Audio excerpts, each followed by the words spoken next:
Sunday. It's not a coaching point just to say, hey, catch the ball. You got to tell your guys whatever it is technique-wise, whether there's all sorts of tricks of the trade in terms of looking it in and finishing the catch, the elements of the catch first before you turn, all those type of things. So I think Coach O'Shea does a great job with our guys on a day-to-day basis working those things. Browns offense holding them hostage has not scored over 17 points in 11 games straight. The Cleveland Guardians making it officially official. Austin Hedges signing a one-year, $4 million deal with the ball club, $500,000 up for grabs in incentives, according to reports. Hedges returning to Cleveland on the same contract he has signed in each of the last two offseasons.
Badly want to say the joke, but I'm just not ready for the repercussions. All right, next thing's in like 7th grade. I lost my virginity to my 75-year-old neighbor. I don't think that. It's just a thing. Seems very interesting that you brought it up, though. 5 words.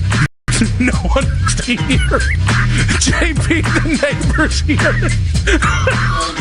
No, I'm finishing the read. It's the Afternoon Drive with Nick Wilson and Jonathan Peterlin on Cleveland's Sports Radio, 92.3 The Fan. Spoiler alert, he didn't finish the read. The show is back. Nick Wilson, Jonathan Peterlin. We are Afternoon Drive. It is a beautiful hump day in the beautiful town of Cleveland, the region of Northeast Ohio. That open, courtesy of Mac Robinson on the board. Yes. We got Jake Mern handling YouTube duties. Watch us on 92.3 The Fan's YouTube channel. And, of course, producing for us. There will be 2020s during the show as well. Mackenzie Flumdog Millionaires got us on some. We'll see where the rest of the show goes from there. But, JP, how you doing? Hello. How are you today? Good. I really enjoyed that 340 segment. I'm glad you did. I like that you told me that you were listening back to it with Vanessa last night. Yeah, it was one of those things where you try and, set up the bit to, your wife. You're like, no, I'm not doing it justice. Is it one of those you had to be there, I guess, huh? And then you, fortunately, with the Rewind app, you can be. And we rewound it, and then... She laughed so hard at that. We watched the YouTube feed where there's a slight difference when the YouTube feed cuts off, so you get to see me just fall all the way apart. Are we funnier on YouTube, or are we? Does it not matter? That was funnier on YouTube. It was funnier watching. Because we're both very animated. Yes. The setup should be that it should be much more enjoyable. It's enjoyable through a radio, but it should be much more enjoyable on YouTube. I think I enjoyed it a little bit more, and I think she laughed a little bit harder on that. Good. But no. So it's a beautiful day here. Obviously, Wednesdays always end up being a little bit of what you talked about from the previous week, and then we start to look ahead in the Dolphins game. But I would like to point out, Kevin Stefanski, he had a telling answer today on Quinshon Judkins' role in the offense and the Browns' offense. And it symbolized two things, neither of which I really wanted to talk about. Is it fair to say that I have defended Kevin this week more than I've attacked Kevin? Yes, but historically you've attacked Kevin a lot, so it kind of feels. I was just talking about this week. Do you know what I mean? It just kind of feels a little. Okay. Well, in fairness, and also if I could tack on here, why not? Why not? It also feels like you've just used it as a way to attack Andrew Berry more than anything else. I mean, I think my goal this week has been, let's put the proper emphasis and the proper blame where it belongs. And even though I do think I heard more about Andrew Berry this week, I just don't think he's gotten enough criticism for what a bleep show this is. And this is something we'll even talk about as the show goes on. And then a guy that I've defended more than I've attacked this week, even if it meant I could just attack Andrew Berry, Kevin Stefanski, this comment today about Quinshon Judkins being an important part of the game plan symbolized the thing that drives me most crazy about Kevin. No secret to anyone that Q's a big part of our offense. Obviously, we have a ton of trust in him. Game script sometimes determines usage, I would say, but he's a huge part of what we do. Respectfully, this team... one, this is a defense of why you didn't use him enough on Sunday. We're going to let the record show, by the way. If you're trying to make a whole week of I'm not going to rip Kevin Stefanski, I'm going after somebody else, you made it till Wednesday at 2:06. Hey, that's longer than I've made previously, right? It's a good run for you. Yeah. I'm not going to dispute the good run that this is. It's 10 hours of content until now. If this was like hey, I'm 40 days for Lent, I'm giving up bubble gum, you made it through 20. That's usually how Lent goes for me, for being 100% honest. A lot of people, you never make it through. But so that's okay. So just go ahead, hammer him now. Embarrassing response that I think is half a defense of why you didn't run Quinshon more on Sunday, and half what kills me about Kevin Stefanski. It's not about success with the run game in that game. It's Pittsburgh. Everyone knew Pittsburgh was going to try and take away the run and make Dylan Gabriel beat you. And then you gave that option to them right after the first quarter. That is an embarrassing failure. And while Kevin is the king of, I've got to coach better, it's the easiest thing to own in the world. You know what? My game flow took Quinshon out of it.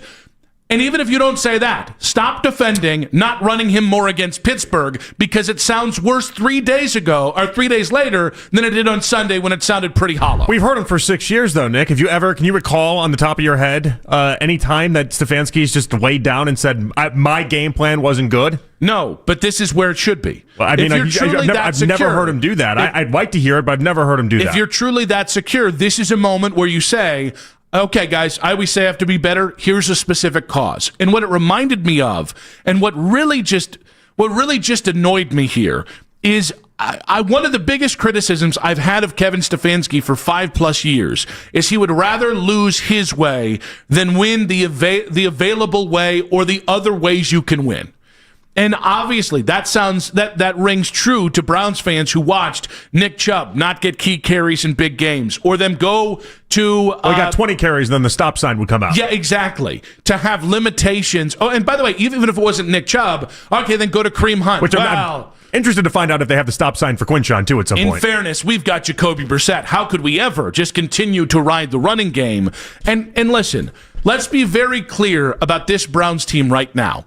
They have one path to win.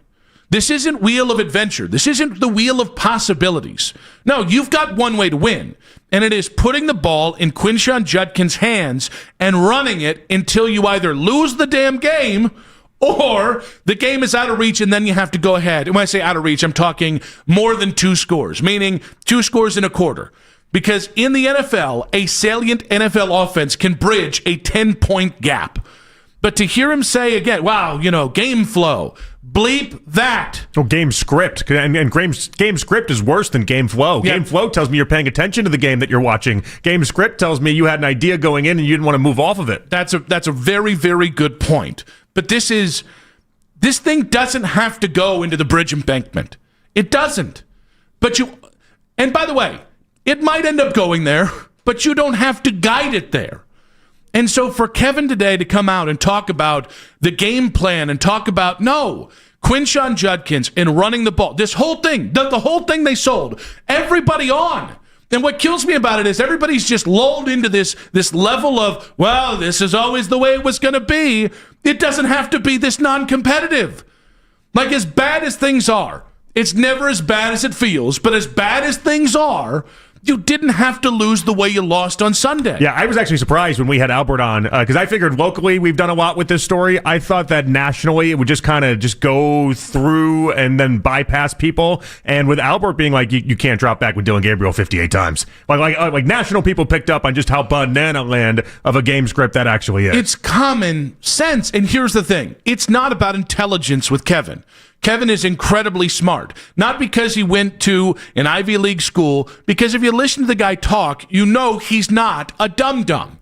But yet, he is incredibly stubborn. I mean, that is a dumb move, though. No, Game 2 of your NFL career, and you're dropping back 58 times. The other explanation is you're incredibly stubborn and maybe a touch arrogant. Yes, he is arrogant. And that's the misleading thing about Stefanski. Always has been, always will be. People just think that he is, he's just your friendly neighbor. They think he's Ned Flanders in many ways. And I don't understand how he's gotten that reputation, because he does oftentimes come across very arrogant with his decision-making and steadfast. And I like the belief. And when it works, we think of it like that's just a confident human.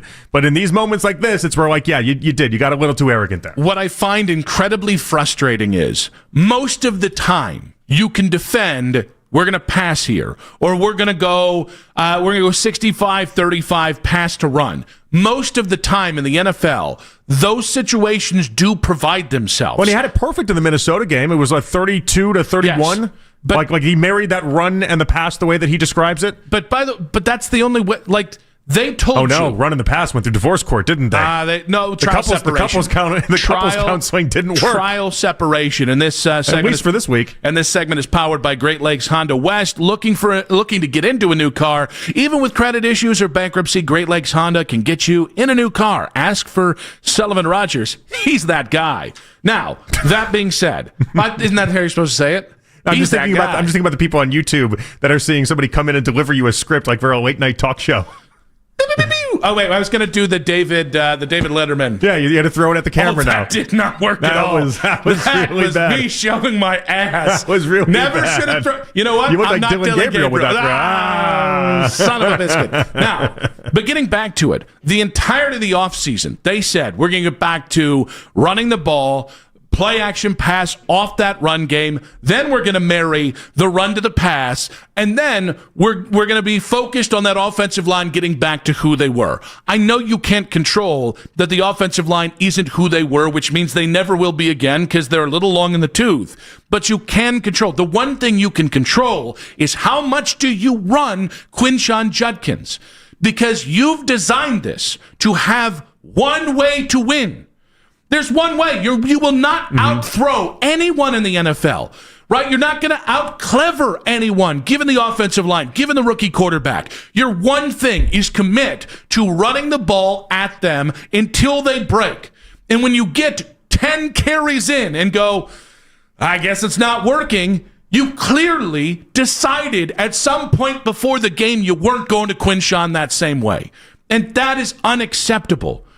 This probably is going to be bad. It doesn't have to be embarrassingly bad. And to defend Stefanski going away from him in Dylan Gabriel's second start shows an incredible lack of awareness or an incredible amount of arrogance for Kevin Stefanski and or the need to defend yourself. Well, just help out Dylan. Down. Help out Dylan a little bit, could you not? It feels like if you're going to try to do that, I just don't know anyone that would try that game plan that way. It seems dumb. It seems dumb for a reason.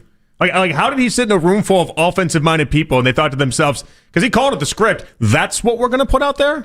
That's how this is going to go down? And by the way, we're in the belief of winning and losing danger here. There's a zone where teams stop believing they can compete, where teams stop believing in the core agenda that you share. So stuff like this matters so incredibly much. And here's the thing. If you were more competitive for the first 6 weeks, if you didn't have 3 blowouts, let's call it 4 blowouts on the docket, I probably wouldn't be this upset about it. But going forward, if you continue to go away from your best offensive player, and it's not close. Well, he's going to get it right this week. We know that. I mean, there's no way he. If he doesn't, I'm going to flip flop and I'm going to say fire his ass on Monday. You don't swerve away from what has been the worst run defense in the NFL. The Dolphins they've allowed more yards in the NFL off the run than any team in football this year. Like the game plan could not set up any better for you to feed Quinshon a ton this week. So it's to the point where if he goes to that game plan again with Dylan, it's just you're doing it intentionally then, and you're trying to piss people off, and you're trying to either A, get yourself fired, which maybe we should be talking about, or you're just being negligent to what everyone else is telling you to do. Quinshon is already your best offensive player. It's not close. With respect to Jerry Jeudy, with respect to Wyatt Teller or Joel or David Njoku or Harold Fannin Jr., Quinshon is the bedrock of this offense. His yards after contact numbers are up there with the very best running backs in the NFL. It's incredibly impressive what he's been able to do while also not having an offensive line and creating basically something out of nothing. And if you don't set Quinshon up, then you can't set up your home run hitters in Dylan Sampson and Jerome Ford. That's the other part of this, where it's like Quinshon allows you by breaking down the defense and overpowering them over three quarters. At some point, you're going to have opportunities to set a big Jerome Ford player, Dylan Sampson, play in motion. So when you negate Quinshon, you negate all the other power players big play players that you have on the damn roster. 216-474-0092. It irritated me when Kevin defended it on Sunday. It irked me on Monday. Saying it today, at some point, Kevin, take the wins that are there. And if the wins don't materialize, you should be content in losing the only way you can win, rather than losing the way you have no chance of winning. Because that's what the stakes are right now offensively. We got quick hits coming up at 2:40. We've got Ashley Bastock of Cleveland.com, as we do every Wednesday here. I don't know if it's a diabolical question, but I have a tough question for her. A diabolical question. 320. We'll go to it. We'll go to it, Nick. We'll go to it. Ross Tucker. Don't make us go to it. Honestly, NFL Insider at 4. Maybe he'll ask that diabolical question as well. But if we go to it. Don't make us go to it. We'll do it. We'll do it. We'll do it. We'll do our jobs if you make us. Don't threaten me with a good time. Is Quinshon already the Browns' best offensive player?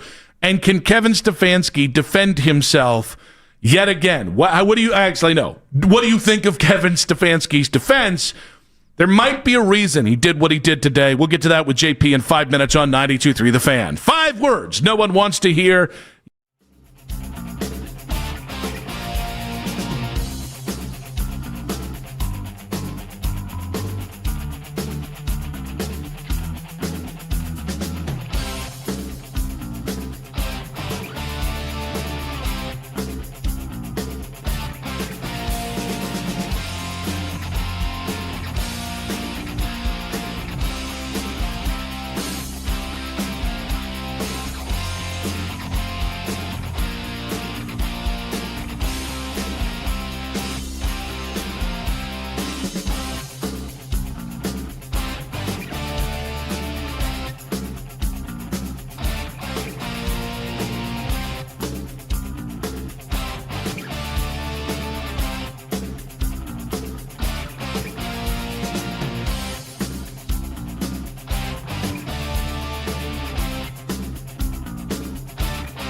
Cleveland's first time being up for the award. And even though he didn't finish with the Guards, Carlos Santana also a finalist. Officially official for the ball club, Austin Hedges signing a 1-year, $4 million deal, according to reports, $500,000 up for grabs in incentives. Browns preview show tonight at 7 o'clock. Make sure you listen live right here on 92.3 The Fan. From the University Hospital Sports Desk, I'm Mackenzie Flume.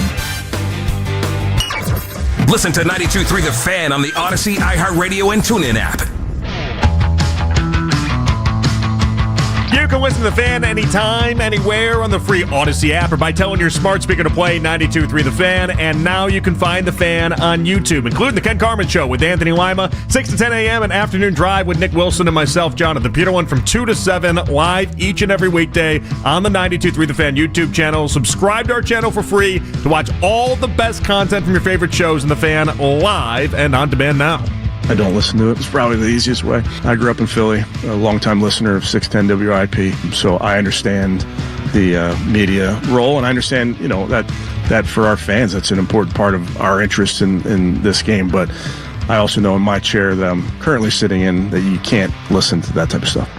Kevin Stefanski talking today about how he deals with the outside noise. I don't know. I think players and coaches listen to sports talk media and sports, read things way more than they ever admit. And that's just based on what I've always heard off air, where, let's just say that I've just heard through like Greg Olson used to come on our station and be like, I don't listen to the station. And then Greg could quote things that were said on my show or anybody else's show verbatim and be like, oh, for somebody who says he doesn't listen, you sure know exactly what was said. Well, also just the idea that how many DMs from different Cleveland Browns players have you gotten that tell you exactly that they listen?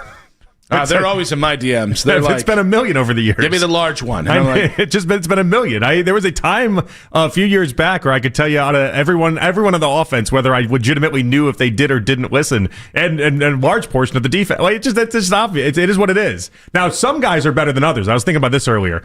John Dorsey one time. I'm going to say it was Bruce Arians just because Bruce Arians at the top of everyone's mind. I don't remember who was actually on Bull and Fox that day, but then he went and did his press conference. And again, it was somewhat obscure at the time. And he was like, well, I was listening to this interview with Bruce Arians, and Bruce Arians says that. And it was like, what are you doing? He was only on one show in the entire world today. No, I still remember. Very obvious. I remember when Carly Teller posted, it was a date night after their first kiddo was born, and it was in their truck as they were going to, it might have been the Greater Cleveland Sports Awards banquet, and I just heard my voice in the background, and I was just like, yes. Yeah, which is, that is kind of fun from that, perspective, but also in the same idea, when it comes to Kevin, if I've heard that WIP story once, I've heard it 12 million times. Like that, that man is very quick to tell you that he used to listen to sports talk radio, but then tries to tell you that he doesn't do it now. Which tells me that he does totally listen to it. Again, Kevin. I don't even know that. I honestly prefer if my head coach didn't listen to sports talk radio at all. No, I would prefer that he does and then just doesn't take anything personal. If I always think it's funny. This is something I've talked about a lot. Like when athletes get up, if somebody says, hey, you're a bad person, I think you have, I hate when without any evidence people come out and have just clear grudges against players or whatever. But if I'm basing my opinion on how you're doing at your job off of how you're doing your job, that's fair game. And when people get upset about that, that's the level of insecure or sensitive. As a sensitive human being, I just don't understand. Well, let's say, so if Kevin had listened to sports talk radio, all it's done is end up getting Ken and Anthony invited to galas. So, that's true. Clearly he thinks that at least he thinks they're good at their job, you know? At least they're carry water or whatever he thinks. I'm not sure. A little Culligan man action. I don't know. You tell me. You take whatever you want to take out of that. But, clearly... I don't think they just hung out enough, and then he's like, I like these guys. There had to be something there. So you think they're not a good hang? No, I just don't think he had that opportunity to hang out with them yet. Campbell made a call and was like, these guys, they're the guys. I just don't think he had that opportunity yet. I think if he hung out with Ken and Anthony, he might like them. Yeah. I don't know. Okay. All right. That's not convincing. You tell me. It's not like I hang out with Ken and Anthony. By the way, you tell me. No, I won't tell you a damn thing. Yeah, you tell me if you think Ken and Anthony are a good hang. I don't know. That's a great question. 216-474-0009. I can't say I've ever really done it. But this does beg the question between his third defense of not using Stefanski Judkins today, this week, which happened today, between the way he reacted to the being surprised with the Flacco trade, making sure to say, well, it's AB's plan, but I trust him. I do think it's fine. I think we're finally to the point to ask the question whether Kevin Stefanski feels the need to defend himself. Because it's starting to come through in press conferences. It'd be really coincidental if he didn't. I think that's what he's feeling right now. And I think why we've seen two of the weirder press conferences from Stefanski in consecutive weeks where he's done things that are abnormal to Kevin Stefanski. I don't think that's an accident.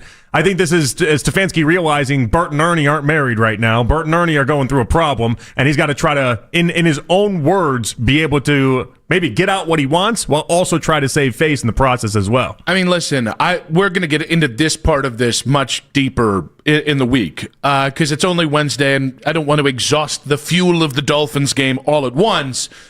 I think we're in a coach-off on Sunday where Mike McDaniel or Kevin Stefanski, depending on how it looks, could get murked after this game because 1-6 is really hard to come back from. Yeah. And specifically, if you're an offensive head coach and your offense looks caca on Sunday, especially at home, this could be a really uphill battle. So that is, but like all of this is rooted in like why I felt the need to defend Kevin earlier in this week, because I can understand if Kevin goes, wait. I wasn't the guy that came up with the Deshaun trade. I wasn't the guy that traded Joe Flacco or Greg Newsome in the middle of the week.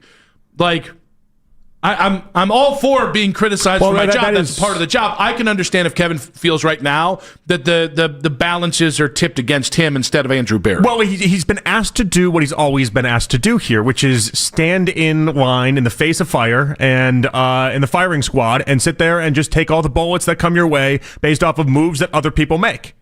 And they do it in this collaborative setting, and they always say that everyone's involved in everything. But like, and I think that made Stefanski mad. The idea that he didn't want to trade Joe Flacco, but he had to sit up there and tell everyone at the media what his thoughts were with Joe Flacco. And then even with Greg Newsome, I mean, you got Denzel Ward crying in the locker room after a Greg Newsome trade. Like, those guys cared about Greg Newsome, and he's an important part of this team. And then who's the one that has to go out there? It's never Andrew Berea.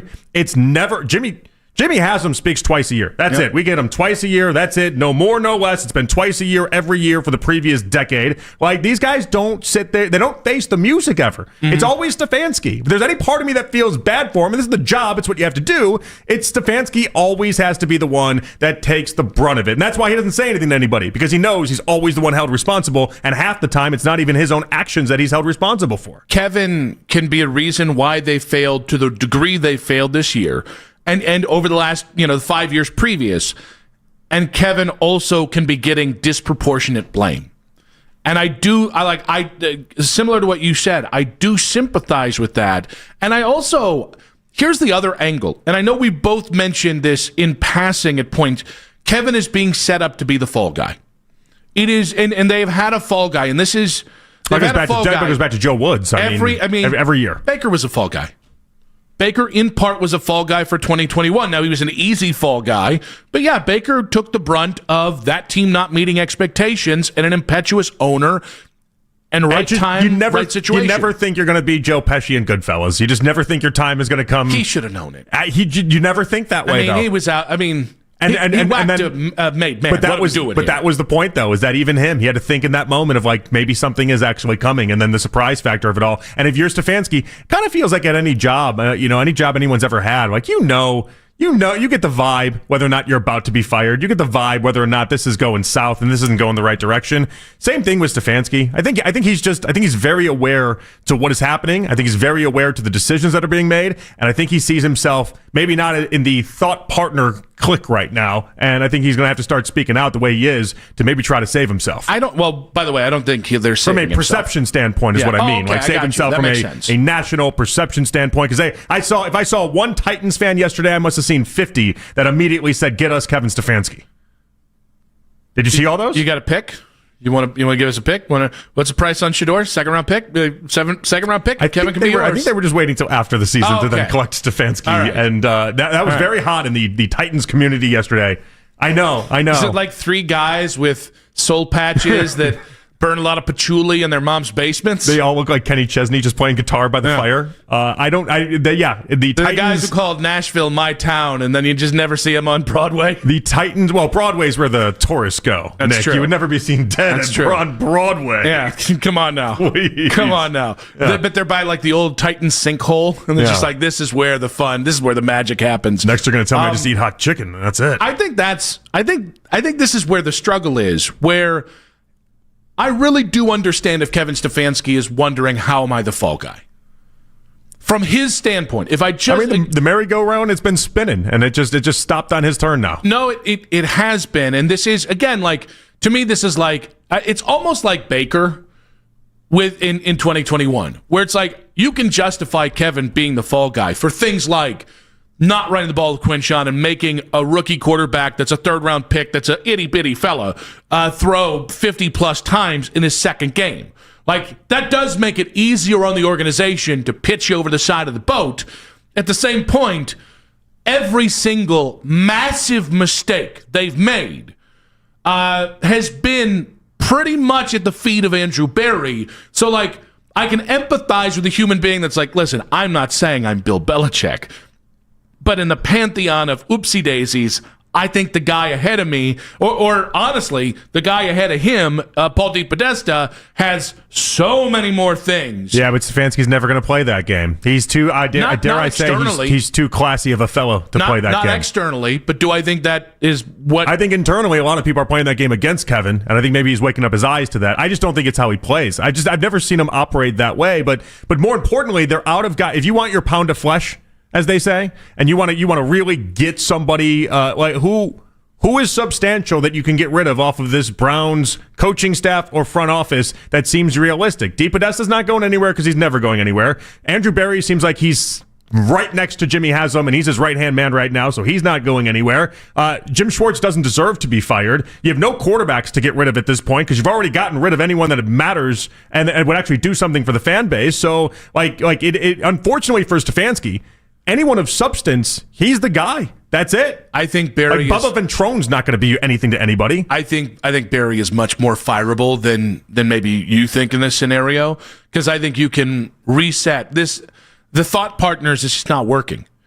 In the end, somebody has to be the guy that makes the decisions. It doesn't mean that he does it with total authority like John Dorsey, but at some point, like, it can't be, well, the GM's going to make his decisions, and then the head coach going to make his decision, and then there's some rub between. No. It has to be, like, John Lynch. I hope you're right. I wanted Berry fired already. I hope you're right, but we just haven't seen that yet. John Lynch is the GM of San Francisco. I'm going to go ahead and say he doesn't sneeze without asking Kyle Shanahan for Kleenex. That's how their setup is. Their setup is Shanahan basically does everything. My one thing here, and again, Kevin does things that vex me. I don't think he's a leader of men. But I don't think it should be as simple as, well, the head coach is easy to replace here.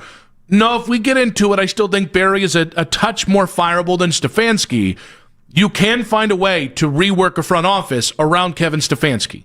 I think both paths should be open as the rest of the season unveils itself. 216-474-0092. Does Kevin Stefanski feel like he has to defend himself? It sure seems that way with some of the different things that he said over the last few weeks, which is different than the way he's talked about it previously. Quick hits in 5 minutes on 92.3 The Fan. Hey, Nick Wilson here for my friends at FanDuel. FanDuel's getting you ready for kickoff with an offer you don't want to miss. It's pretty simple, guys. New customers can bet just $5 and get $300 in bonus bets.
Austin Hedges signing a 1-year, $4 million deal, according to reports. $500,000 up for grabs in incentives. Browns preview show tonight at 7 o'clock. Make sure you listen live right here on 92.3 The Fan. From the University Hospital Sports Desk, I'm Mackenzie Floon.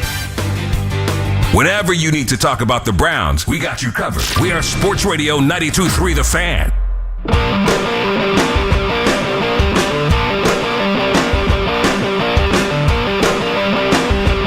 Back on Afternoon Drive, Nick Wilson, Jonathan Peterlin. We got Ashley Bastock, Cleveland.com, coming up in about 40 minutes.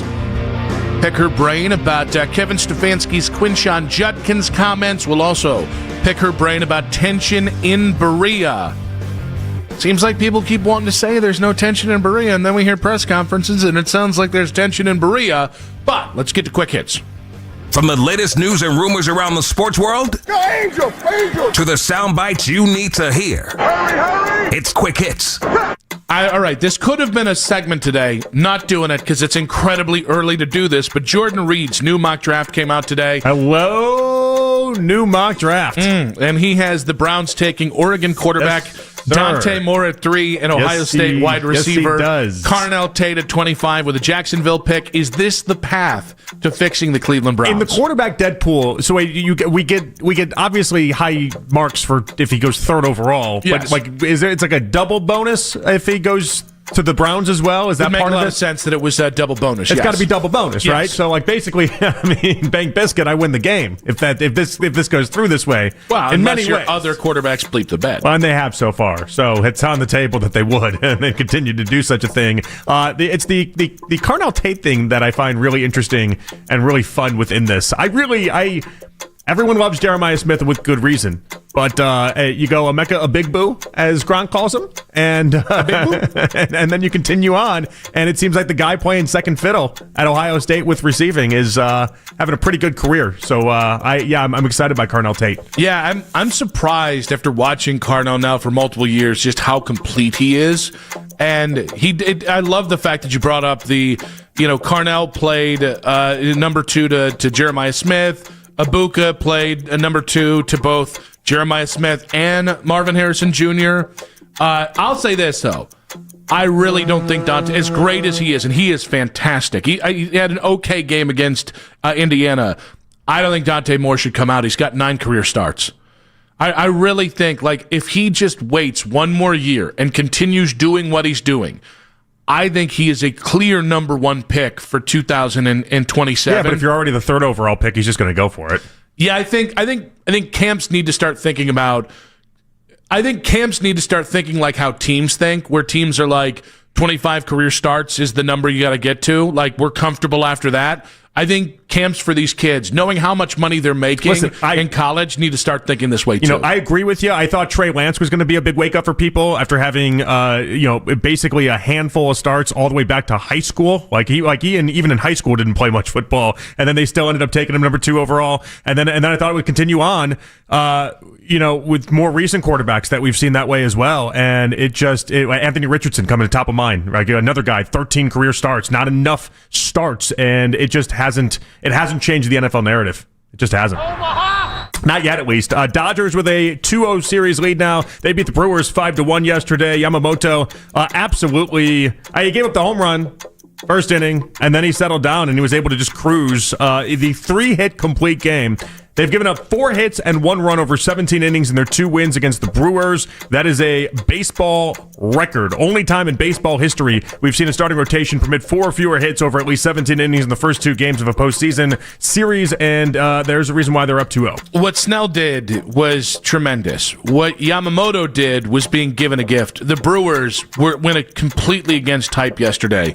They didn't work the counts. They were definitely looking for home run balls way too often. And you don't, like the Dodgers, listen, you don't beat Blake Snell that way.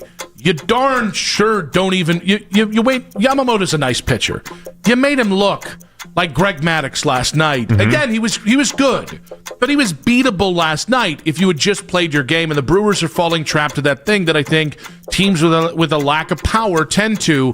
The lack of power gets in your own head. Teoscar Hernandez has not had a ball hit to him in right field yet in 2 games. Yep. It's the funniest thing in the world to me. What I told you off air, and I think is of important to note, though, is that Ohtani just doesn't have his at-bat. His plate appearances are atrocious so far in 2 games. But it's Edman, it's Muncy, it's all these other guys, Teoscar, it's all these other guys that the whole baseball world could have had that the Dodgers are winning with. And it's incredible because so many people just want to go to all the money spent and all the pieces that nobody could get. And those guys aren't the ones winning them the games right now. Yes, but the Dodgers have the perfect mix. Not every team does. The Dodgers have the perfect mix. If we can have 2 $700 million players and we can pay Teoscar Hernandez $25 million a year and Max Muncy $15 million a year, like the ability to pay a lot of guys other teams can't have as like your 3rd highest paid player, as like your 7th highest paid player, that is a part of this. I think is fair. They've spent right is what I want to say to the Dodgers. They've spent true. Right. There's not like a player. It's not like Santander in Toronto where There's well, that's just a lot of really bloated payrolls, and you look at it and it's like, how did you get there to spend $350 million? This segment is brought to you by Lake Erie Distillery. Brunch without Bloody Marys? That's a flag on the play. Grab the dill pickle vodka. Ohio knows. Omaha! Fernando Mendoza in Indiana just topped undefeated Oregon. That was a lot of fun. That game was a lot of fun. I was pretty stoked for Indiana. That's very cool. And here's the post-game interview for Mendoza on CBS Sports. I could have done without a fantastic offense. They never said it was going to be easy. We came in here, we handled adversity fantastically, and we rose to the moment. When the offense is on the field and we need a game-winning drive, we did it. When the defense needed a stop, we did it. Thank you so much for Hoosier Nation coming out. I'm so grateful for all my offensive linemen, receivers, running backs, tight ends, and what a great team we have here to struggle through adversity and come out on top, especially since a great team like Oregon. Also, I want to give a quick shout-out to my guy Pat McAfee for shouting us out. TC's friends, my guy Steve Levy, and also Boston Connor. Let's go Hoosiers. All right. I submit he might be too much of a goober. Pat McAfee? I don't know. I submit he might be too much of a goober to be a great quarterback in the NFL. He is. Why did he shout out Pat McAfee? I don't know. And also he shouted out everyone. The fantastically reminds me of there's a song on Taylor Swift's album, and she rhymes witty with kitty and city to then say legitly. And I want to be like, this is the poet for our times. Like, This is legitly. That's what we came up with. I just bothered me. Same thing here with Mendoza. What was she referencing with Kitty? I think that's her actual cat's name. I think she calls her cat Kitty. One of those people. I think that's her cat's name. Her cat's name is named Kitty. And I've met other people that named their cat Kitty as well. Oddly enough, Elisa's aunt also named her cat Kitty. Well, then it's a thing that people do. No, you don't have to save her. She's not listening. Okay. It's okay. All right. If you got a problem with it, go ahead. I give you carte blanche to go after it. That's dumb. That's very dumb. He's a goober. Can we just say he's a bit of a nerd and a bit of a goober? He doesn't have that dog in him. All right? He doesn't have that dog in him. I'd like to thank the girl at my prom date from high school. You're giving him the Mac Robinson voice. Oh, am I? I was going to say the Anthony Allen. That's true. Yeah, that's it. Basically, anyone at this station that you think hasn't hit puberty yet. That's true. Or Lane with a woman. Omaha! I mean, we know Anthony's gotten laid. He's told us about his college girlfriend like 37 times. I wasn't there. You think he made up his college girlfriend? Yeah, guys never lie. Never lie. I'm not saying never lie about the amount of women they've been with or just being with a woman in general. He's giving a lot of details about that college girlfriend. You think it's a Manti Te'o situation? That's Manti on Manti crap. Oh my gosh! All right, let's stay in college football. That was unfair, Mac. Let's stay in college football. I wasn't there with you. But you guys got to resolve that in between the break. Marcus Freeman to Penn State is the new rumor, and this is not just it's more than a rumor. We have actual legitimate sources on this saying that Penn State AD Pat Kraft plans to take a couple big swings, including Marcus Freeman. You yesterday said Cignetti's the perfect hire in your eyes for Penn State. I'm scared if Marcus Freeman ends up with Penn State. I'm not scared of Cignetti. Cignetti, he's 64 years old. That you're not there for 20 years. That's not a hire you have. Just need to be there for 5 years and win a couple national championships. You're not there forever. Marcus Freeman legitimately could be in Penn State for 25 years and not even blink an eye. So is Penn State a better job than Notre Dame? I don't know at this point. I don't think so. I've never thought of it that way. I feel like I've always looked at Notre Dame, but when money does the talking, things can change really quickly because you can win at Penn State. That was the argument we had yesterday. Is you can win at Penn State. Penn State made $245 million their football program this last year. They got a butt ton of money, and they got a lot of income that they can just throw at Marcus Freeman. My working theory is there's a reason Joe Brady is now the odds-on favorite to be the next head coach of Penn State. Why Marcus Freeman is getting leaked? Because if you want to give the job to Matt Rule, you can't just come out and give the job to Matt Rule. That's too obvious. That's too... the perception has to be that you settled on Matt Rule as the right candidate, regardless of your previous relationship with him. So I think you're going to see them flirt with or be tied to a lot of people. In the end, I still think it's going to be Matt Rule. Well, and ultimately, this is just Marcus Freeman's agent just trying to get Marcus Freeman another pay raise, right? Can't hate that. That's all this really ends up being. I mean, he's not. I mean, Marcus, I know, is making more now than he was hired because he's had the playoff appearances. I guarantee you he's still not making Brian Kelly money. Pay that man his money. I wanted a little bit more. I can't with the Malkovich. I can't do a Malkovich. Pay that man his money. You didn't hate it. I think that's what my face detailed. I didn't hate it. I'll tell you that much. You thought that was a good Malkovich. Not good, but I just heard yours, and so I felt pretty all right. No, that was a normal Malkovich. That's not the Russian Malkovich. Normal Malkovich. Yes, everyday Malkovich. Even in the Malkovich you can take a walk in Central Park with. About that role, Malkovich is even like, not the greatest. Yeah, and everyone on set knew it. Everyone on set knew that it wasn't great, but it's John Malkovich, so what can you're not going to tell him it's not great. No, you just let him go. I believe there actually is a story about Matt Damon, like being very excited to work with him on Rounders. But that is the story. And then that he heard that nobody wouldn't tell him. That was the problem. Oh no, because then Malkovich, after the first take, seeing that Damon was confused, he walked up to Damon and said, "The secret here is nobody knows I'm a crappy actor." He didn't say crappy. That's the line. Yeah, that's right. Yeah, and then he continued to do the accent, and Matt wouldn't tell him. Can I hear your Malkovich one more time? Pay that man his money. Not as good the second time around. I really liked it the first time around. The second one, he's from Jamaica. Second one, I don't do accents. First off, yeah, man, pay that man his money. Yeah, man. Maybe that's what I've been missing my entire life. Turns out I can do a Jamaican accent if I try to do Malkovich in Rounders. Johnny Jamaica. Ice is would full. Be the Mike. Funniest concept. You go from no-so Johnny to just being like a perma-vacationer in Jamaica. You have like your own shanty on the beach where you serve. I mean, like a young man going in for a quickie. I feel so unsatisfied. So unsatisfied. I was just going to give you just all the lines I could think of from that movie in just a brief amount of time. Give me a little more Malkovich. Ice is full, Mike. Don't think it's. I think. I just like to say the lines now. At this point, I just like to say the lines. I know this is not. It's not really. Returns. It's not going well for me in how I'm delivering this. But I thought that first one came off. It came off the bat hot. Is what I'm going to say. It was the dribbler. Everything else has been a dribbler down the line. But that first one came off the bat hot. The first one was a dribbler, and this was like J.P. Crawford trying to bunt. That one was batting practice, that first one. We only got one good one in us, guys. Am I right? There are, story of my life, there are plenty of reasons to root for and against Baker Mayfield. We'll get to that in 5 minutes on 92.3 The Fan.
died years ago and are in hell and we don't even know it because we're talking about the same thing every day.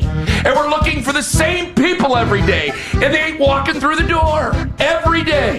It doesn't change. The same sentences come out of my mouth every morning. The Ken Carman Show with Anthony Lima. Weekday mornings starting at 6 a.m. It's the 3 o'clock hour I'm not wavering. I might be wavering. on Afternoon Drive. Ashley Bastock coming up in 20 minutes' time. Cleveland.com joins us every single Wednesday here on Afternoon Drive. Then Ross Tucker coming up at 4 o'clock. But the odds continue to say Baker Mayfield is the favorite for the MVP award. There is one part of me that's like, man, it's really hard to be the MVP favorite for an entire season and then win the MVP. At the same point, well, Lamar's got to get together real soon. Joe Burrow's not going to be playing until December at the earliest. Josh Allen's having an okay season. Like, all the usual players are either not playing up to their own standard or they're hurt right now. Although Pat Mahomes might, if this was a few years ago, might be eligible for the Comeback Player of the Year award while making the Super Bowl last year. I actually kind of think Mahomes could be on the radar for the MVP. It's a good take by me right there. I like that one. No one's ready for that conversation. But coming off the last game, yes. He's having a good year. He's having a good year, and he has re-entered the conversation for MVP. But it's just funny to me how for 2 years it felt like people just wanted to just kill his lack of production while he was just in back-to-back Super Bowls. I mean, in general, that's just greatness hating. I mean, I have no room to speak because I was the guy that's like, Father Time's coming for Tom Brady. It's right around the corner. Oh, people were saying that in his mid-30s, and then he went for another 10 years. Wasn't it after the first time I remember hearing was after the Giants Super Bowl loss where they were 18-1 and they missed out on having the complete perfect season by one game? Yeah, and then I remember it was before the AFC title game, the one where Tom Brady actually ended up beating Patrick Mahomes. I remember Nick Wright made the case at that point that Father Time had caught up, and he was basically he was going to be done. And then Brady beat him, and it was what it was. And then he continued to play for another 7 years. There is a big part of me that would just be happy for Baker if he did one or both of these things this year, which is win the MVP and or go on to win the Super Bowl. Right? There's also a part of me that's like, man, now's just not the right time for me. Okay, right? We're on your timeline now for Baker? I think it's more like the conversation around the Browns is already toxic enough.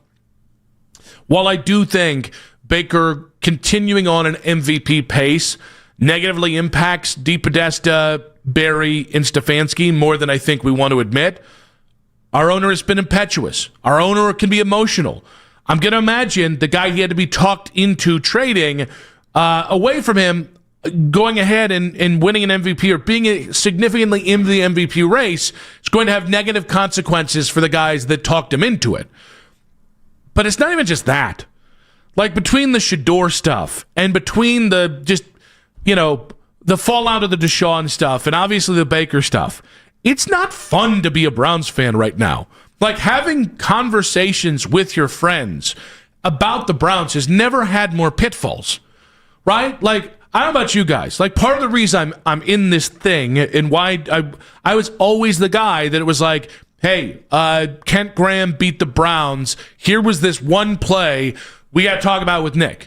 That was always like, it didn't matter whether we were best friends or whether I was in your friend group or another friend group. You were the sports guy of the friend group. Yes, and by the way. Which is a lot of people that are in this business. Exactly. Same thing. And so now, like, I'm having so many conversations that and I understand this happens when you're 3-14. This happens when you might be 3-14 again. It's compounded by the Shador stuff, the Baker stuff, the level of toxicity with just being a Browns fan feels at a peak level, and Baker winning the MVP or winning the Super Bowl would, I think, kick that into another gear. How much weight am I supposed to carry for the Baker stuff, though? Like, because I was a supporter of Baker, so I never feel like maybe I just don't wear that same weight, and I also don't. Even though I'm a supporter of Baker, you can logically look and see. All I ever ask with these guys is, did you make a move that you believed in? They did. It whiffed. We got to hold them responsible for it. But like I at this point, I just feel like I'm so far removed from Baker. I'm not gonna wear that weight. It just feels counterintuitive to trying to get our own mess figured out. I feel like the 3 biggest conversations I ever have, and again, it's not bad so it's only bad when you, like social media. Maybe that's the other way to put it. Like the individual conversations we have, we're all commiserating as Browns fans. But between Baker, Shador, and the Watson stuff and the fallout of all this, honestly, I don't think the stadium stuff has helped either, because billionaires getting richer is always tough to take in this town, in this region where there's so many great blue-collar people that you just know are struggling to live within any means, any small modicum of means, and this dude's getting richer. Like, it's just meant, like, social media is not enjoyable now. I cannot imagine what the winter into the beginning of next year is going to look like if Baker goes deep. I guess I'm trying to figure out how much deeper if this does. I mean, because right now he has double the amount of fourth quarter comebacks, double the amount of fourth quarter game winning drives than anybody else in the entire NFL.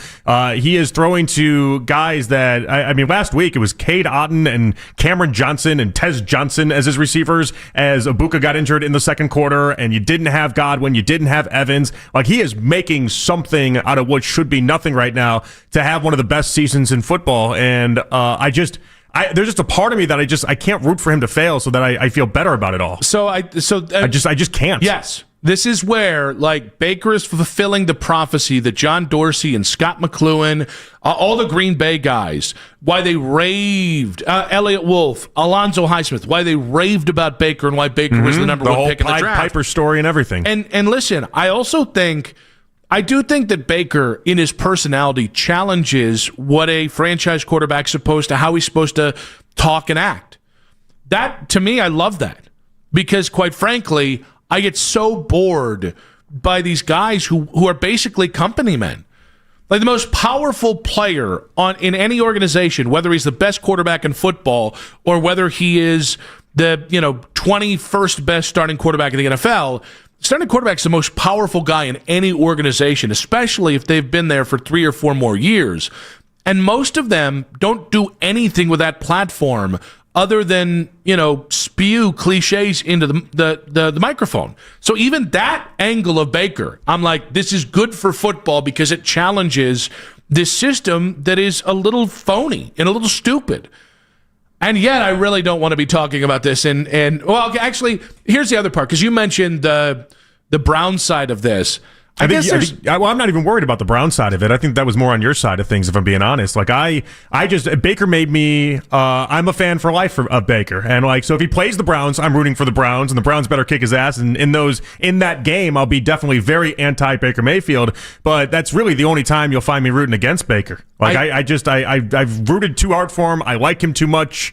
He won me over. I'll always root for Baker. So it's interesting. The predominant thing I feel is rooting for him. I think it's not even rooting against him. It's just, I know what this, and here's the point that I think frustrates me the most. I know they're not going to learn from their lesson. And it's clear. They've already told you in many ways that they haven't. And that's the part of this where it almost feels like if there was a lesson to be learned, and I think there is, they should have already tried to learn it. It's not like him winning MVP or him winning Super Bowl is going to be the aha moment for them, because he's already proven in many ways how they made a mistake and they shouldn't have done what they did in going after Deshaun Watson and dumping Baker. Like, that's already been proven, and they haven't really shown us any way of recognizing that or even attempting to show that they've made different strides in that area. 216-474-0092. Are you rooting for Baker to win either the MVP and or a Super Bowl? I think it'd be one of the best stories in NFL history to see Baker from the number one pick. I mean, it's a 30 for 30 that writes itself to, I think Jonathan Jones did a really good job at calling this out about the journey of Baker from his last season in Cleveland to where he is now, to taking a pay cut to go to Carolina, to getting cut halfway through that season and then doing the starting with like 3 days experience in the playbook for the Rams, into taking a prove-it deal in Tampa Bay. And honestly, even the first deal he signed with Tampa Bay was a Ryan Tannehill below market deal because $5 million. No, I meant the second contract. Oh, the second one. Okay. Like the first long-term contract wasn't was that $100 million? Yeah. For 3 years? 33 a year. Yeah. So not the biggest deal in the world. It is one of the best stories in NFL history. I just know it's another badge of shame that Browns fans have to wear because of that ownership, because of that leadership. A bunch of guys who don't seem any closer to learning their lesson on this. Oh, so okay, that's interesting. Because I don't ever look at it like Browns fans have to wear that badge of shame. I always look at it like that's Andrew Berry, that's Stefanski, that's Jimmy Haslam, and more importantly, when it comes up nationally, it feels like that's Haslam that has to wear that badge of shame.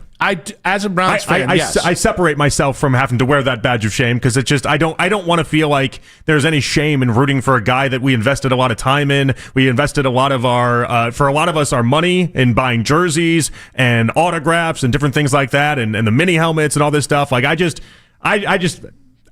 you're a Baker fan out there and you love Baker the entire time, you shouldn't have to feel any sort of shame in rooting for Baker. No, I don't think it's the shame of rooting for Baker. I think it's the shame of rooting for the Browns. I think the Browns make it harder to be a Browns fan than anything else. And it's not just one thing, but you can't divorce the Baker stuff from the Deshaun stuff. No, but that doesn't separate me from rooting for Baker to have success, though. No. You started off with the idea that, like, you're not, I don't remember how you phrased it, but something to the idea that, you don't want to necessarily root for Baker because you can tell me why. But, like, I just don't feel that way. So, no, I root for Baker, so maybe I can make this more clear. But there is a pang every time I think about it. There is a oh, you mean a quarterback that actually identified with the city of Cleveland. Oh, there's definitely that pang that you talk about. There's how easy this could have been for all of us, how they got it right. John Dorsey had it right, and you just let it go. So I think it's just I want to say it just adds another level, because here's the thing. They don't have to carry any of this. Jimmy Haslam's going to wake up tomorrow despite all of his many failures as owner, and he's still going to be a billionaire. He's still going to own the team. Andrew Berry, he gets fired tomorrow for making the two dumb quarterback moves. He'll have another job for the next 30 years in the NFL if he wants it. Kevin Stefanski, same damn thing. But the thing that remains is Browns fans. The thing that remains is that they embarrassed us again, and that's the pang. That's the son of a. Why couldn't we, why could you just not get out of your own way this one time and give us something to root for instead of turning it to bleep the way everything turns to bleep? Right, but that shouldn't take you away from being able to root for Baker. Like, and I don't need to absolve anyone of that. Like, it's just, I'm going to root for Baker. I'm going to root for him to win MVP. I'm going to root for him to win playoff games. That's just going to be, I'll always root for the guy. Ashley Bastock of Cleveland.com will talk to us about the difference for the Browns between a loss and a win coming up on Sunday in 5 minutes on 92.3 The Fan.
Mariners.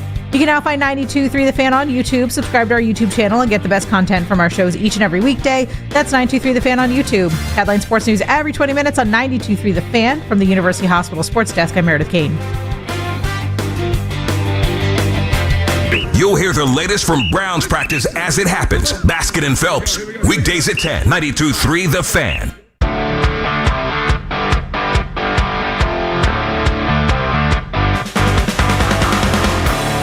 As always, you can listen to this show and all of our local shows on The Fan on Apple Podcasts, Spotify, or wherever you get your podcasts. Or take The Fan with you wherever you go. Listen to us on the Odyssey, iHeartRadio, or TuneIn apps. Nick Wilson, Jonathan Peterlin back on Afternoon Drive. Ross Tucker, Odyssey NFL Insider, coming up in just about 40 minutes here. We'll pick his brain about how bad things have gotten here in Cleveland with the Cleveland Browns at 1-5. Hopefully not going to 1-6 on Sunday. That could be bad for everyone involved. But to go ahead and talk about the 1-5 Browns, Kevin Stefanski's comments about Stefanski Judkins as a part of the offense today, and so much more, we head out to the Fan Hotline and welcome in, as we do every single Wednesday at 3:20, of Cleveland.com Browns beat writer Ashley Bastock. Ashley, welcome to the show. Thanks for having me, guys. We made it through another week. Look at us. Isn't it wild? Isn't it wild that we're saying that 6 weeks into the season? Yes, it is. It is wild that we are saying that 6 weeks into the season. But hey, you know what? I remember coming on with you guys in August. We talked about how hard these first 6 games were going to be. So take it with a grain of salt, I guess. So with that, do you think they're 1-5 because of the schedule, or do you think they're 1-5 because of maybe the self-inflicted issues? I would say more so the self-inflicted issues, right? Because I think when we looked at the schedule, one of the hardest games we initially thought was going to be that Packers game, right? And that's their one win. And look, they're a few missed kicks away from beating the Bengals. Obviously, you have what happened in Minnesota. Like, there's a handful of losses here that you're like, man, they were kind of close. And if things weren't as sloppy on their end, there's reason to believe they should have more than one win right now. So I think playing the schedule game, there are certain things about it that you look at now. For example, like using the Ravens as an example, no one thought the Ravens were going to have the record they have. I think coming into this year, no one thought that defense was going to be as bad as it is so far. So those are things we couldn't expect. And in theory, that should have been a tougher matchup than it was. And the Browns still lost it, obviously. But I think a lot of this comes down to how this team was built, the deficiencies that we've just seen get exploited week after week. Was Dylan Gabriel set up to fail on Sunday? I wouldn't say he was set up to fail, but I would say that it is very tough circumstances to succeed in, obviously, right? Like, I mean, first of all, the circumstances of the game, coming back from London, having to play the Steelers where you haven't won a game since a regular season game since 2003, and they're coming off of their bye week, and your tackle situation is a mess. You don't have a true number one pass-catching threat right now. And because of that, the one skill player who had been doing some good things in recent weeks, Stefanski Judkins, they were kind of mucking everything up for him. So you couldn't really get a run game going either. And then you're losing, and you really can't get a run game going when you're behind like they were. So I definitely think it was just adverse circumstances that you look at the quarterback situation and it's like, I don't know what quarterback could succeed like continuously in this sort of environment right now with everything going on with this offense. It's very clearly to me not just one problem. That leads me to the perfect question. Some might call it diabolical, not me. I think it's a fairly straight-ahead question. How many wins would the Browns have right now through 6 weeks if Tua Tagovailoa was their starting quarterback? Well, Nick, you did warn me about this question ahead of time, so I'm not really caught off guard by it, I think is the nice thing. I've had some time to sit and ponder and think about it. And look, these kind of hypotheticals for me are always hard. Obviously, the Dolphins are 1-5 right now, so that makes this a little trickier. And obviously, I think Tua has better weapons in Miami in terms of the pass catchers, well, especially when he had Tyreek before that injury. So All that being said, I don't know. Let's give him like 2 more wins if Tua's here. Maybe. I don't know. Like, can Tua score more than 16 points against that Bengals defense? I would think so. And maybe more points on that Minnesota defense. Like, those would be my 2 guesses. I think those are the 2 like what if games so far this season. So it sounds like it'd be more of a 3 here, as opposed to I'm a about 2. to hang up. That's fair. End early That's this fair. week. I just want to hear him explain it. End early. Yeah. Because his name's Tua. Yeah, no, yeah, we got that. Yeah, no, So 3. yeah, we did. We got that one. All Yeah, yeah. Why is the defense coming under 2. fire? It feels like, instead of 3 over the past couple days. I'm gonna repeat the question. Did you hear the question? Yeah. Did you hear it? Okay, I wasn't sure. I think I wasn't sure if Tua got in the it. way. Okay, Yeah. Why has the defense been coming under fire in recent days? you did get it. Yes, correct. Okay, great. So I think a lot of that goes back to the Vikings game collapse, quite honestly, because when you let Carson Wentz march 80 yards down the field, that's obviously not good. But look, I mean, I think right now, the unfortunate thing about this defense, I still very much think it's a good defense. I think it is one of the best in the league. I actually still believe this is the best D-line Jim Schwartz has had as a coordinator here. So I've gone from thinking, man, it's unfortunate that they're wasting good defensive performances to particularly the Steelers loss felt like this to me. Now the defense is not even able to play the way it wants to because they aren't playing with the lead ever. And I've been thinking about that Myles Garrett quote for days when somebody asked him about that and what's it like to look across the field and see these defenses just kind of play with reckless abandon because they're up. And he said, it must be nice.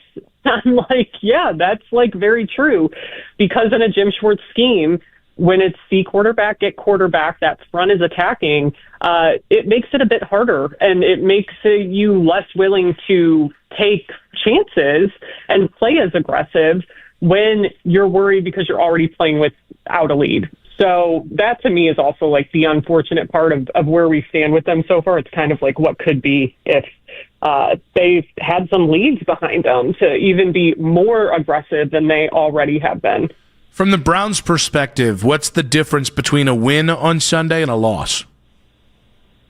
I think a loss is just like truly a nightmare, right? At this point, like you lose to the 1-5 Dolphins, and truly, I don't cover the Dolphins obviously, but like looking at them from our perspective, when you have the quarterback calling out his teammates and players only meetings have been a storyline not once but multiple times throughout the early part of the season. It feels like there's a bit more strife there right now than here, at least from the outward messaging. So that's why I think it would be such a big deal. I mean, like their coach is truly on a hot seat in terms of all the speculation around his job, it feels like. So it would be bad, and you're losing at home, and now you're 1-6. And the thing I think that's interesting about this year's schedule is they have a lot more home games towards the end of the year this year than they did last year when they went 3-14. So I think by that point you really start to worry about who's even going to be at these games later in the season if this team loses to the Dolphins and is 1-6? And are we going to hear fans booing them in these home games that we have left, right? All these external things. It's a bad look. If you win, I think it's, hey, we did what we're supposed to do, and you kind of hope that you're in a part of the schedule where the win can snowball into a couple wins because you are out of that first 6 games, and there are some winnable games coming up. But again, this is a 1-5 football team, and what we see on paper is different than what we've seen on the field, and the offensive issues are kind of all across the system right now. So that is going to make it more difficult, but I think you have to beat this Dolphins team that doesn't have a very good defense when you, the Cleveland Browns, do have a very good defense. And if they don't, is Stefanski being fired after this game on the table, or do you feel like he gets the whole season regardless? I still feel like he's safe right now. I do feel like I don't know what would change my mind on that, truthfully.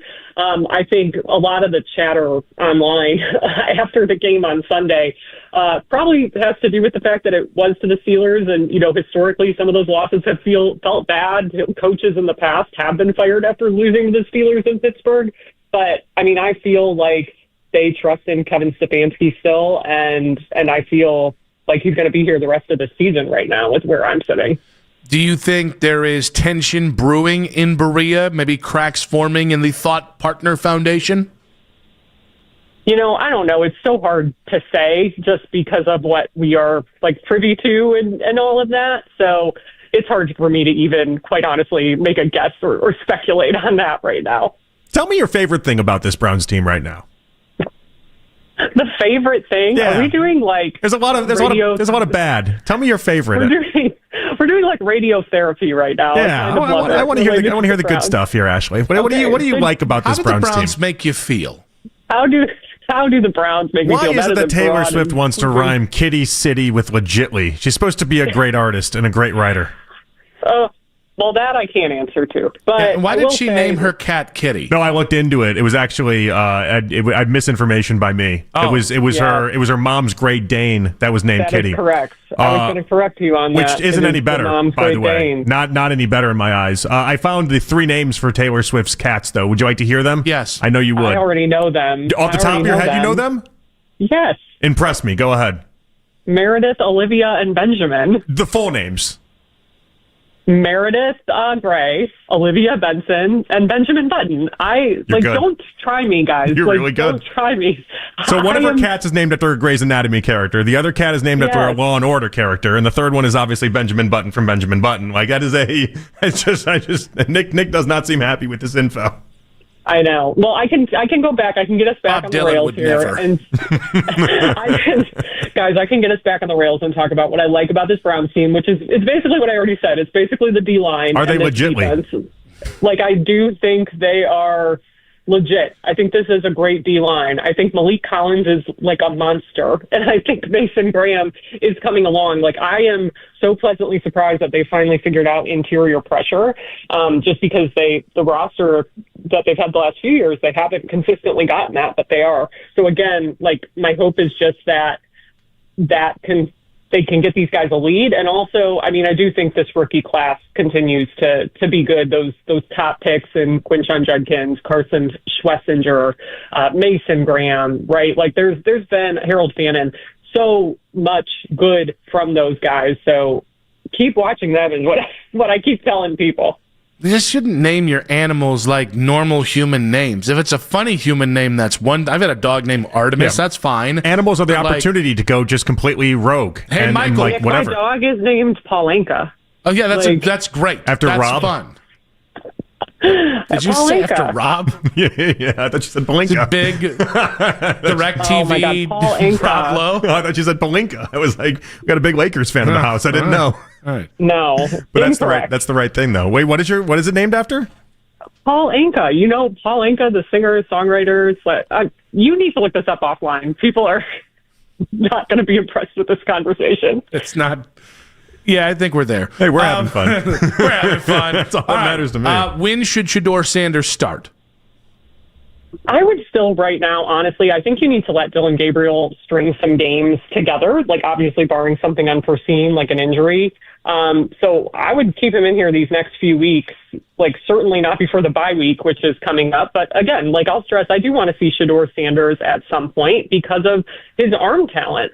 That is what he is so good at, his accuracy. Those are things I want to see from an NFL perspective. But also by the time he plays, just knowing how he looks behind a bad O-line, which obviously we saw when he was at Colorado. I would like to see him have a bit better of a situation that he is stepping into because I do think Dylan is able to escape some of that pressure a bit easier and in a different way than, Shedeur had obviously had that tendency with the poor O-line play to sometimes drift backwards. And I don't want to see him being put in a situation like that, but I still would give it's some time, but I still am at the point where I do want to see him at some point this year. Stefanski basically gave a non-update today on Deshaun Watson. But if you were to make a guess today, as we were watching this whole thing unfold, and they're going through these quarterbacks incredibly quick, is there a chance that we do see Deshaun? And is there a chance we see Deshaun before Shedeur for some of the things that you mentioned there, where it just seems like you're not really setting these guys up even for success? Yeah, it's a great question. With this team and the quarterbacks, I always say never, right? Because they started 4 of them last year, 5 of them the year prior when they went to the playoffs. I counted the other day. I've been on this beat since 2021, and I think I'm up to 12 starting quarterbacks or something like that I've covered already. So obviously not the full 41, but it's a lot. And I don't know. Like, I truly think as long as he's here and on the roster, it's like you can't count it out. I don't know if that's a like break glass in case of emergency thing, or if they would genuinely want to throw him out there and see what he's still got. Like you said, it's just kind of non-updates that we've continued to get here. So it's hard to speculate, but you know, Deshaun Watson in general in that trade is always why I tell people, look, never say never, because the Browns were out of the running to get him in the first place. And then suddenly, like 3 days later, they were trading for him. So you can never say never when it comes to the Cleveland Browns and quarterbacks. That's kind of my thought on it. Ashley, great stuff. Give our best to Paul Anka. Will do. He's probably barking somewhere right now, listening to you me. sing Paul Anka to Paul Anka? Did you or just is call that him too on Paul the for nose? short, or is it always Paul Anka? No, it's always full name. And this is from Gilmore Girls, by the way, the show Gilmore Girls. Naturally. This is where That's the name exactly comes what it was from. going to be. So, You were very I put legitly Gilmore today, Girls on Ashley. for him. Very legitly All right. performance out of you. I love it. Thanks, guys. Mm-hmm. Ashley Bastock there. Enjoy your day. Paul Anka. Okay. I liked it more when I didn't know it was from Gilmore Girls. I also had I liked the idea of it being this just 80-plus-year-old Canadian singer-songwriter, and she just had a real thing for. Yep. That's kind of what I was really I always hoping think that's for. endearing when when somebody's like, I'm a big Sinatra guy, or I'm an Anka guy, or I'm a Frankie Valli guy. I'm like, doesn't really make sense, but What I are they doing like with it Frankie? 5% more What are because they doing of it. with Frankie these days? They got him out there singing. He's always on my TikTok. He's just out there singing his heart out, Yeah. but he's so old. Yeah, but he's It's barely moving. He's barely moving. He's barely doing anything on that We stage. have found a way to reanimate human beings. There's a Weekend at Bernie situation going on there. He's legally dead. At least he's cashing checks. Yeah. Well, I don't think he's cashing checks. I think the people keeping his him moving are cashing the checks. No direct deposit for him, huh? For them, though. What Sunday did for Dylan Gabriel's leash and Shador's first start. That's in 5 minutes on 92.3 The Fan. Hey, Nick Wilson here for Blue Chew. Blue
800-555-2085. That's 800-555-2085. Don't put it off. If you're overweight, diabetic, have high blood pressure, you gotta call Big Lou. Gotta. 800-555-2085. Write it down. 800-555-2085. Headline sports news every 20 minutes from the University Hospital's sports desk. We are Sports Radio 92.3 The Fan.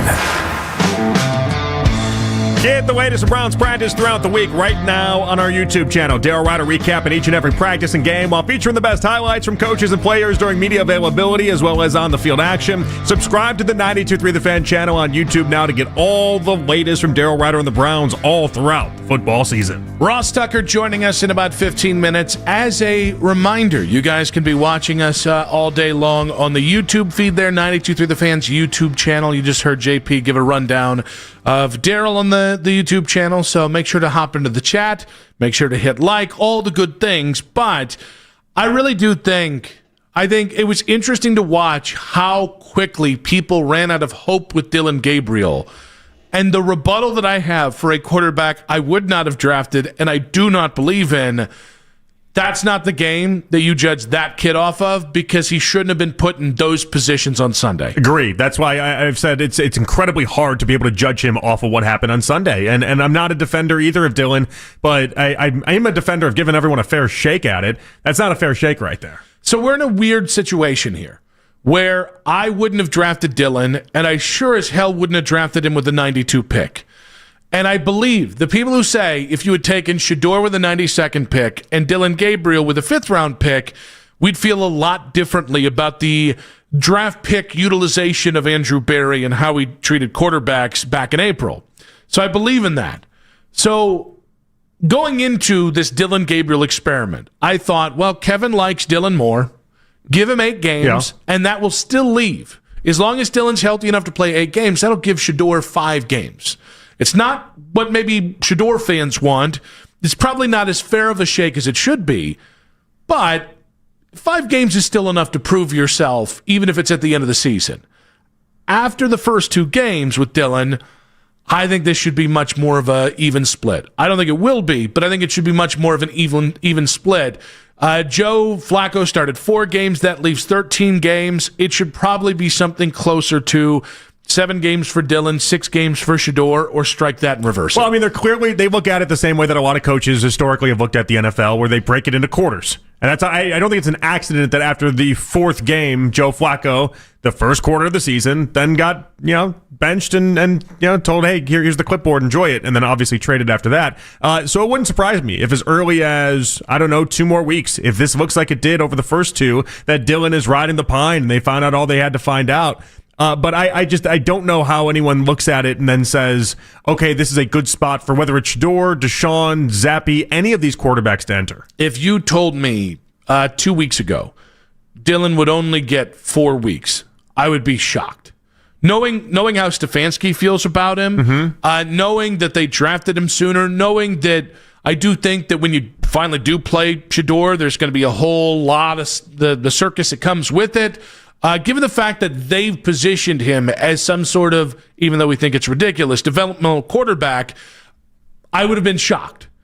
I don't know I can say I'd be shocked now, because, again, I don't know I can definitively guarantee Kevin will be the head coach 2 weeks from now if he repeats whatever game script he had last week against Miami this weekend and loses, and certainly loses the next 2 weeks. But, man, I got to say, it was interesting. When we had Ashley Bastock on in the previous segment, we asked her, when should Shedeur start? Here was her answer. I think you need to let Dillon Gabriel string some games together, like obviously barring something unforeseen like an injury. So I would keep him in here these next few weeks, like certainly not before the bye week, which is coming up. But again, like I'll stress, I do want to see Shedeur Sanders at some point because of his arm talent. Like that is what he is so good at, his accuracy. Those are things I want to see from an NFL perspective. But also by the time he plays, just knowing how he looks behind a bad O-line, which obviously we saw when he was at Colorado. I would like to see him have a bit better of a situation that he is stepping into. Maybe it's just me. I'm past the idea of, well, the situation's not great, so we're not going to put the kid in, because you're already doing it with Dillon Gabriel. Well, and that's it. It's just then you have to reset your expectations a little bit. I think that how we get there with Dylan is if he only scores 9 points against the Dolphins and then only scores 9 points against the Patriots and just puts nothing on the board and gives you no chance. What else are you going to do? Like at that point, you have to go to Shedeur, and if they don't, they will do it under the guise that we're trying to protect him. Like that avenue has become open for him. I think the concern is going to be going from Dylan into Shedeur. If you have to go back, if we start juggling quarterbacks here, this could get really, really. Yeah, you can't go back. And honestly, I was wondering this earlier today. I wondered if before the trade, I wondered if they were going to try to maybe do that with Joe. Like if Dylan didn't look good for a couple weeks, then you just go back to Joe, and then you say, "Hey, listen, he wasn't ready. We thought he was ready. He wasn't ready." Theoretically, that you could have done because Joe is a veteran. And I do think maybe giving Joe a blow, as it were, giving him some time to just, hey, those first 4 weeks stunk. Let's give you a chance to like catch your breath here. Mm-hmm. You can't juggle rookies though. No, right? And I think that hurts both guys. You can't. And renders the offense just completely mush. For sure. But the problem they run into, and this is one of the hangups I would have, is I want to see Shedeur play. One of the hangups I would have though is that if you burn Dylan and Dylan's just gone and that's a broken toy because you threw him out there and he wasn't able to do it. Okay, there's an acknowledgement there. We can't even have him as a backup quarterback because you can't win any games with him. And then if you throw Shedeur out there because you have no offensive line and you have no receivers, it doesn't look good with Shedeur. Guess what you have there as well? Like you would have taken the 2 picks and effectively rendered them useless. All in the name of what? Getting an answer. I mean, listen, that's how I see it. That's what I'm rooting for, is that Shedeur goes in there and is the answer, and you're just taking the dart to the dartboard mentality. But just going for that answer, I don't know that justifies taking 2 quarterbacks at the 3rd and 5th round pick. Like they're real players you could have taken at that point. Like this is the danger in taking 2 the way that they did, is that you're not just burning 1 at trying to find it, you're burning potentially 2 at trying to find that answer. I'll tell you why I actually really like the idea of 2 more weeks if Dylan looks this bad. I don't think he will, by the way. I think there's an opportunity to play better. This will be a good week for Dylan. It's going to be a good week for Dylan. Even New England after that. They're a nice team this year. Vrabel's got them where they hoped they would. They're still a team learning to win in real time. But if he looks this bad for the next 2 weeks, I think the reason why so coming off the bye, that would be a time it'd be very comfortable deploying Shedeur because you'd have 2 weeks to get ready for it. You're going on the road to the Jets, who are a putrid team. Mm-hmm. And I think that's about as good of a situation you can put Shedeur in, given how bad the situation is around him. No question. Jets, Ravens, Raiders, Ravens defense, that's not nearly as scary as what you think about the Ravens defense. Like that's a good spot for Shedeur to have an opportunity. But I think Dylan's going to look much better this week. I really do. In fact, I'd say this is the first week they scored 20 points offensively. If it isn't, then we're talking the way that we've been talking about 2 weeks from now, Dylan just being done. Can you get to 17? Come on, guys. Let's make a deal. Can you get to 17 points? Can you be a juggernaut? If you don't get to 17 against the Dolphins, we're already at the what are we really doing here camp? But like, what are we really doing if you can't score 17 against Miami? To get to this point this early I just really feel for the dudes in that locker room. This is a really brutal time to this early in the season get to what are we doing? 216-474-0092. So with Dylan Gabriel struggling mightily on Sunday, in unintentionally, I know, but Kevin Stefanski did him dirty, having him throw 50 plus times this last week. When should Shedeur get his first start? We'll ask that of Ross Tucker. We'll also ask about the directional arrow for the Browns, and can it point up on Sunday? In 5 minutes on 92.3 The Fan.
guess, what are they going to learn? What is anybody going to learn? See, that's half the damn problem here. And I'm trying to do my best not to cuss, but there's nothing left to learn. That's why you're in the situation, because they ain't learned nothing. They've been here, and that's just what it is. It's just accepted. You get your check at the end of the week, and you take your losses. That's what it is. It's a mid to low level Big Ten team that joins the Big Ten just for the TV contract. You take the check, you take the losses, and that's what's permeated. The Ken Carmen Show with Anthony Lima. Weekday mornings starting at 6 a.m. We are Sports Radio 92.3 The Fan. It's the 4 o'clock hour on Afternoon Drive. I know my own brew.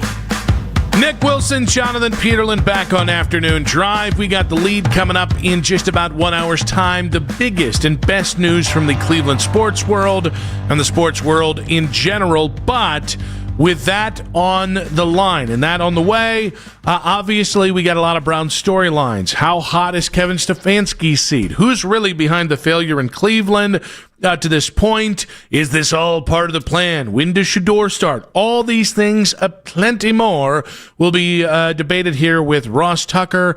He's on the fan hotline right now. It's Odyssey. NFL insider Ross Tucker. Insider calls brought to you by Nationwide. For your insurance and financial needs, Nationwide is on your side.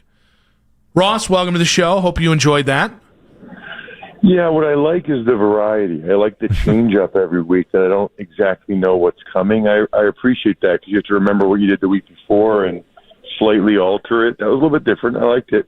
I'm here to be thoughtful about you. I know you got the Steelers and Bengals radio call tomorrow night.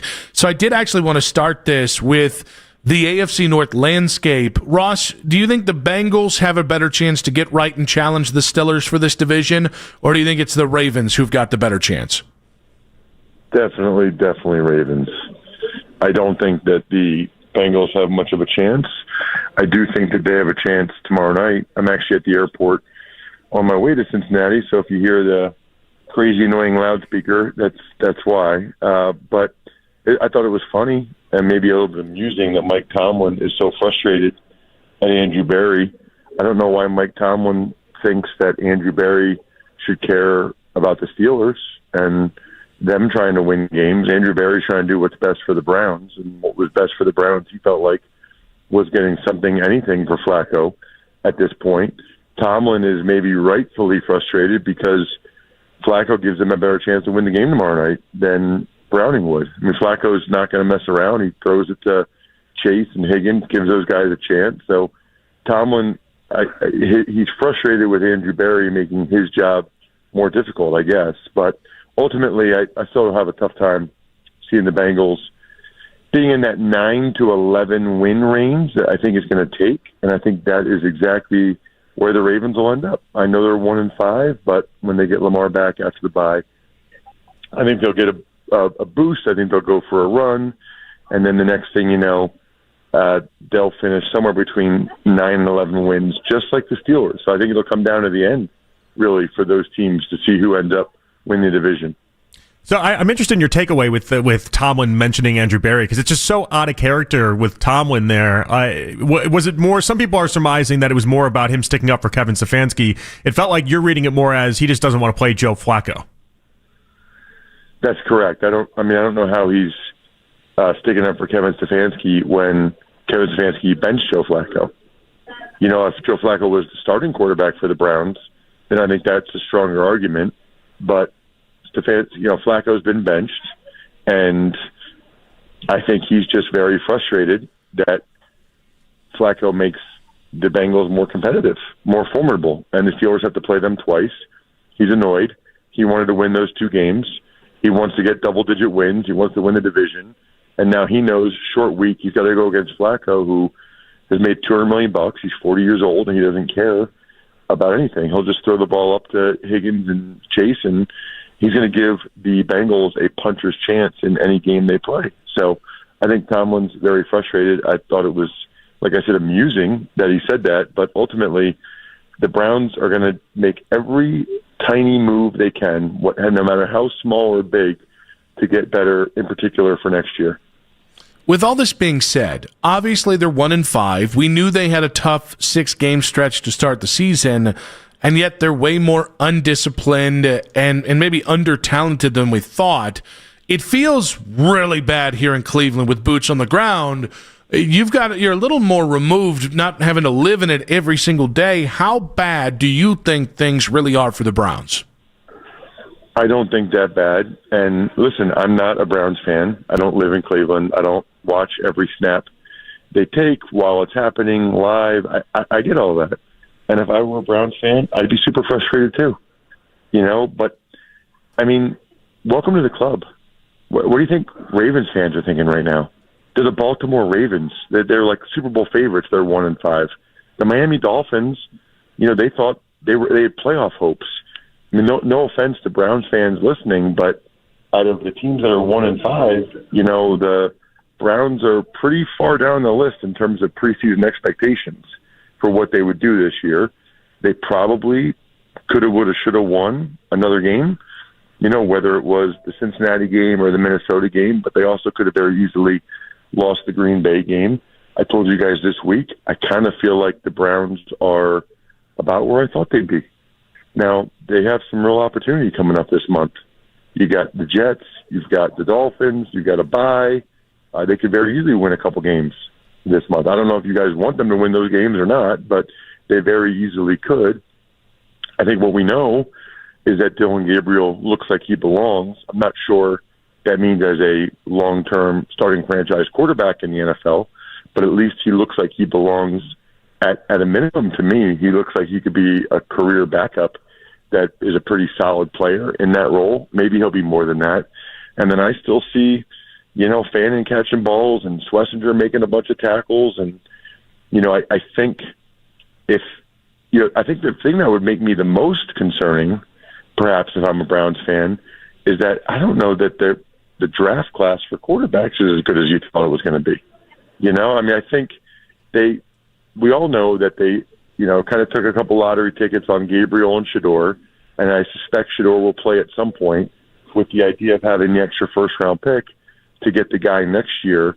The question, I guess, now is, I don't know, I'd be curious to hear who Browns fans want, is like, who is that guy? Who is the guy that they want to be the guy right now that the Browns would take in the top 10 next year? Oh, yeah, no, it's too hard to say right now because it's changed so much. Like, we do our quarterback Deadpool where we all drafted quarterbacks, and Dante Moore right now seems like he's the leader in the clubhouse for a lot of people. That was a waiver wire pickup in our quarterback Deadpool. Like, that wasn't because it's. Don't forget Fernando Mendoza. And Mendoza as well. But like it's all changed so quick. Like the Klubnik, Nussmeier, Aller, those names and Arch Manning, those names we initially talked about aren't the names that are being talked about right now, Ross, as you know.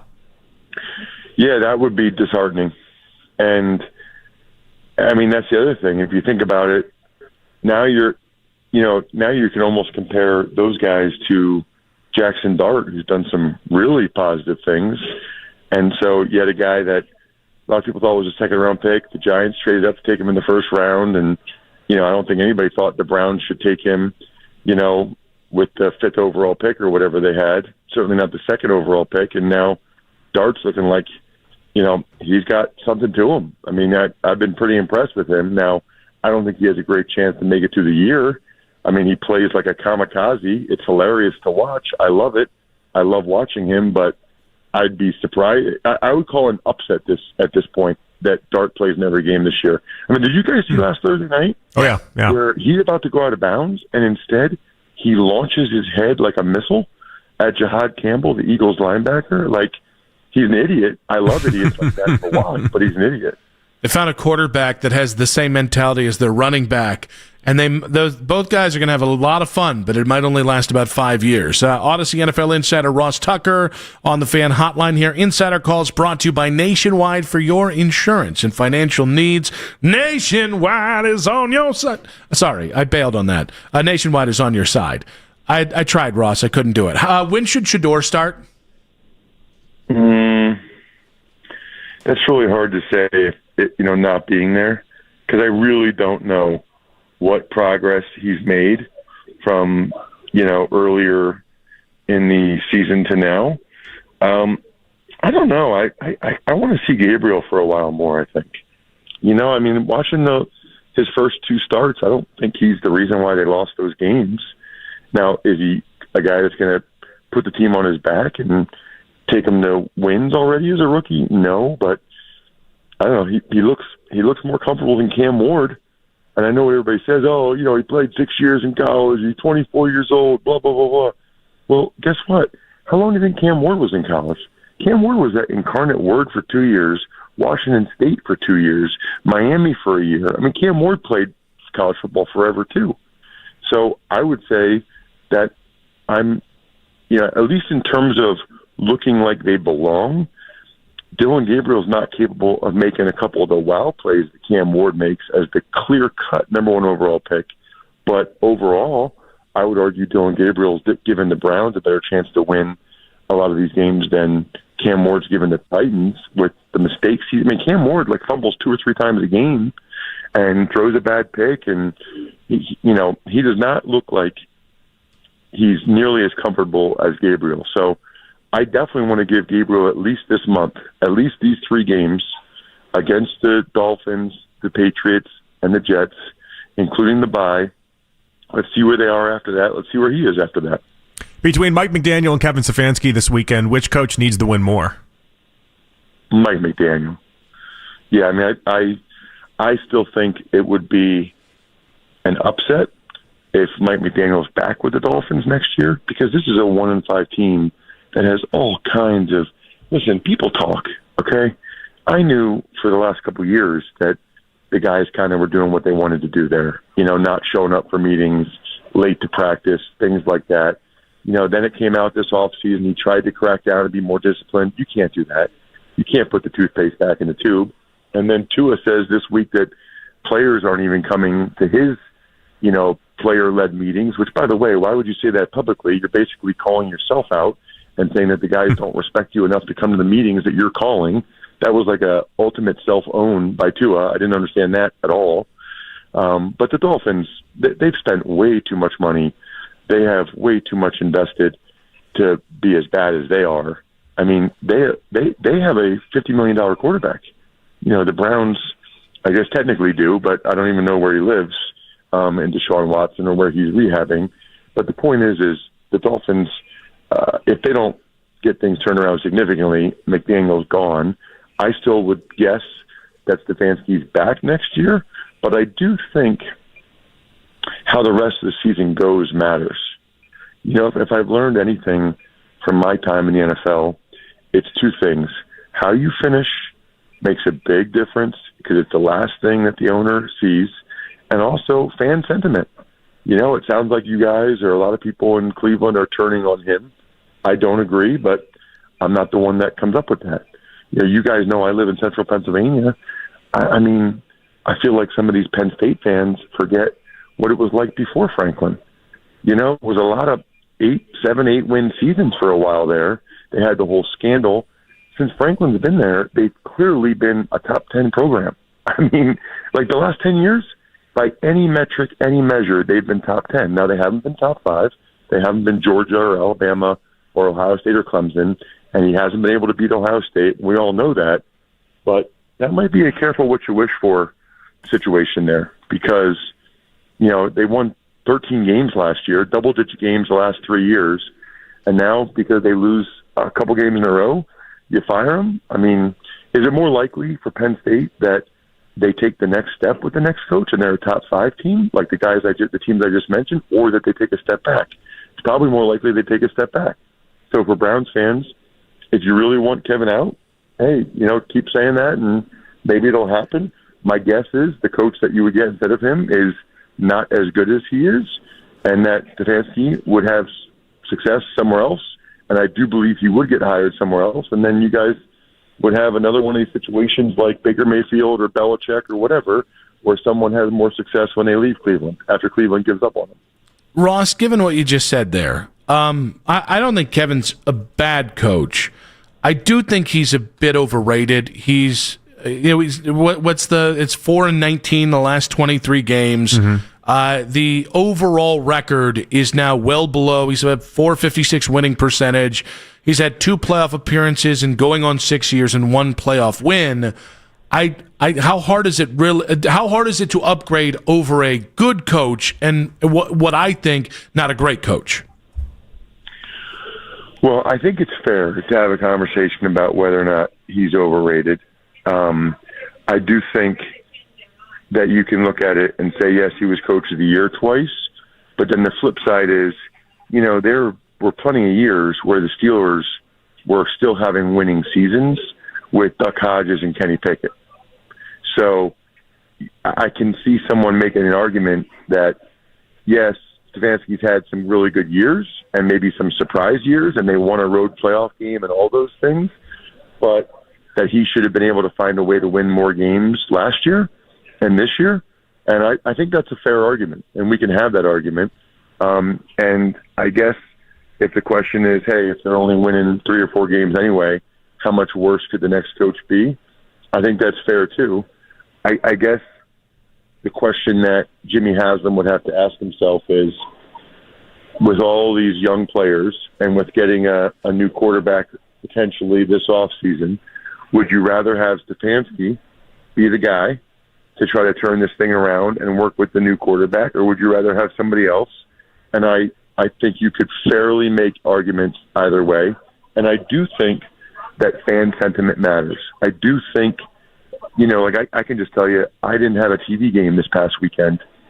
I had Commanders Bears Monday night on radio. So I never get to tailgate. I never get to be a dad. But I took my family to Penn State, Wisconsin volleyball Friday night because my daughters like volleyball. Then we went to the football game. And it was ugly. And I know it was only their 3rd loss, but it was ugly. Like, people were really booing.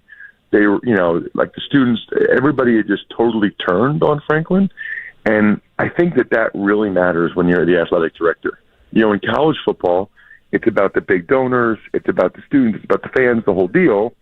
And I think in the NFL, I think the fans do have a lot to say. Like, if these fans stop going to games and just say they're totally out on Stefanski, then I think that's something Haslam will have to strongly consider. I personally don't recommend that. I personally think he's a good football coach, and I think lessons can be learned from, like, the Steelers. I think, correct me if I'm wrong, but I think Cowher might have had back-to-back losing seasons, and all of a sudden they turned it around. They went to the Super Bowl, and they got Big Ben, and they were number 1 seed, and next year they won the Super Bowl.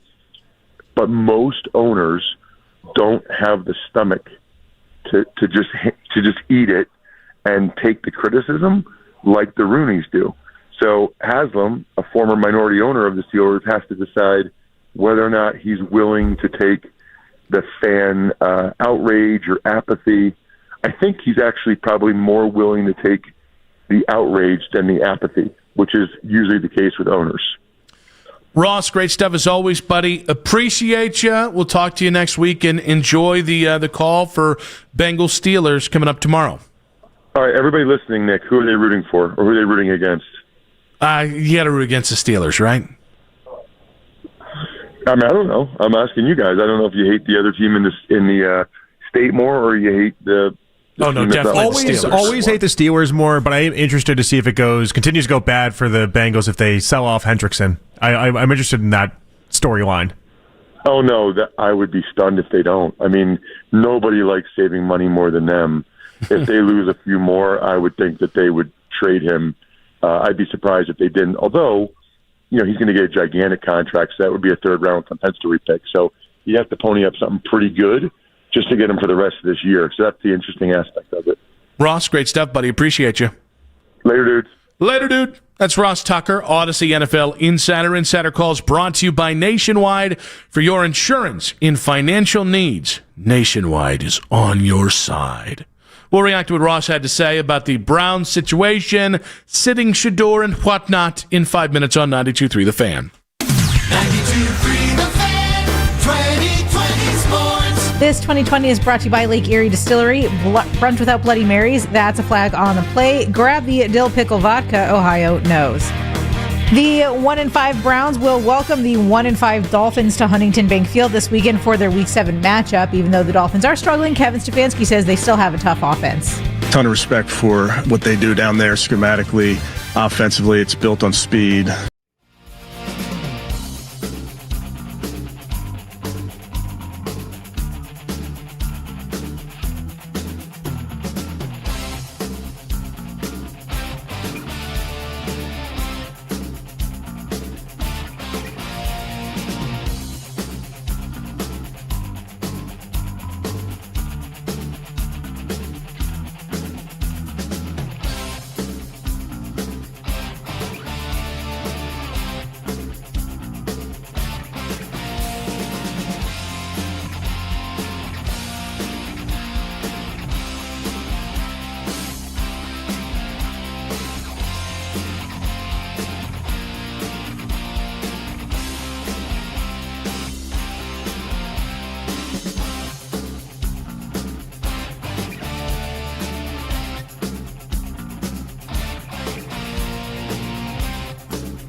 part of your business so you can work faster, smarter, and for less.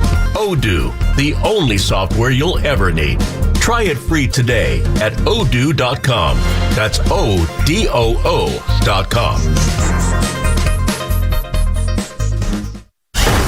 Miss one day and you miss a lot. We are the radio home of the Cleveland Browns. Here we go, Brownies! Here we go! 92.3 The Fan. I think what we know is that Dylan Gabriel looks like he belongs. I'm not sure that means as a long-term starting franchise quarterback in the NFL, but at least he looks like he belongs at a minimum to me. He looks like he could be a career backup that is a pretty solid player in that role. Maybe he'll be more than that. I think the thing that would make me the most concerning, perhaps if I'm a Browns fan, is that I don't know that the draft class for quarterbacks is as good as you thought it was going to be. We all know that they, kind of took a couple lottery tickets on Gabriel and Shador, and I suspect Shador will play at some point with the idea of having the extra first-round pick to get the guy next year. The question, I guess, now is, I don't know, I'd be curious to hear who Browns fans want. Is like, who is that guy? Who is the guy that they want to be the guy right now that the Browns would take in the top 10 next year?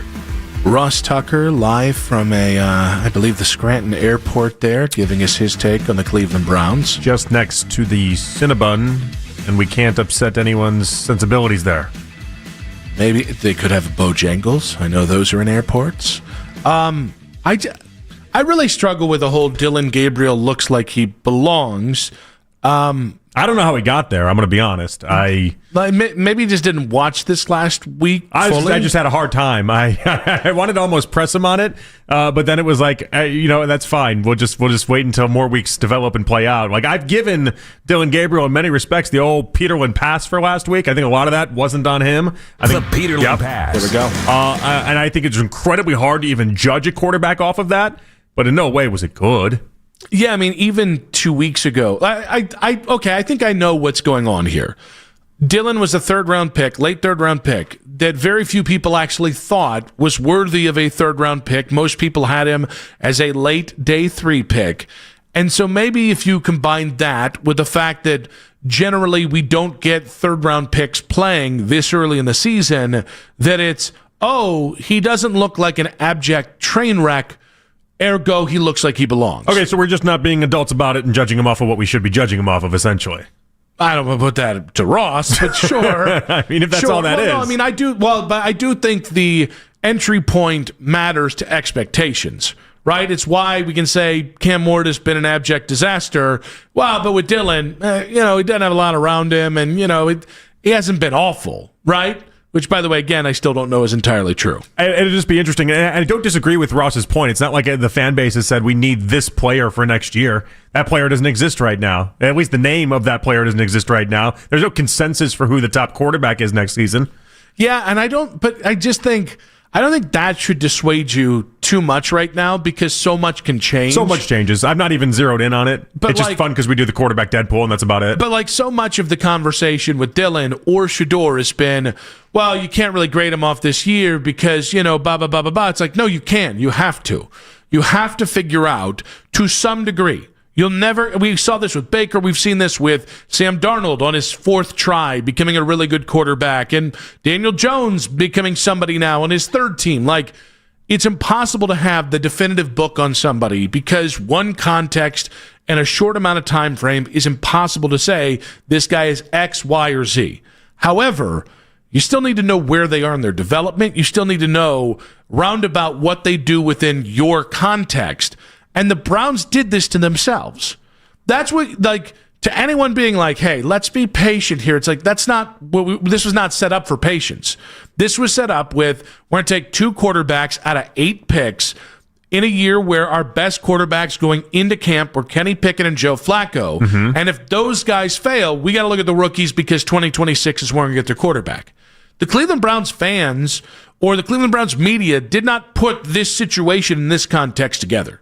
So if it feels unfair or, it's all too soon, bubkiss. It's the NFL. Sink or swim. that's the way she goes for both of these quarterbacks. So I don't love the idea of, it's too soon, because I agree with you on that sentiment. Like, and I'll just throw them out there, see what happens. You're not going to break them, and if they were going to be broken by you throwing them out there, then guess what? It was never going to happen anyway. So, like, I've never been concerned about that. But I do think it's incredibly hard to be able to judge these quarterbacks. I think it'll be hard to judge Shedeur when he gets out on that field as well. The same way I think right now it's hard to judge Dylan Gabriel, where I think people, like, I think where most fans can look at Dylan Gabriel, though, it's kind of like, you ever, you go to a different city and then you look up the Yelp reviews for a different, restaurant, and sometimes you're just stuck with whatever restaurant is there, and you're like, it's got bad Yelp reviews, but I have to go eat there because I'm just stuck. It's late at night. I didn't make reservations. We're here. You take that first bite, and it isn't very good. And then you're like, well, this is exactly what I expected. I knew it. Yelp's never wrong. It's like, that's kind of where Dylan's at right now for a lot of fans. It's like we expected him to be bad,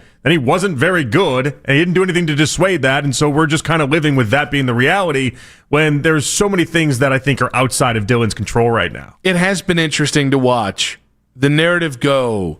Give Dylan time, give him some space, let's see what we have to win.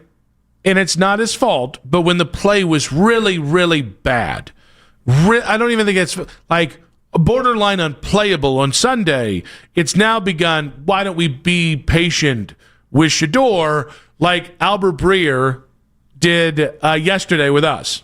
Dylan Gabriel threw the ball 52 times on Sunday. He dropped back 58 times. I think Kevin and Tommy and all those guys are are really good offensive coaches. But I don't know what young quarterback is going to survive in this. And what makes the best thing for Shedeur just to be to throw him out there. You know what I mean? Like, why? So he can grow his brand?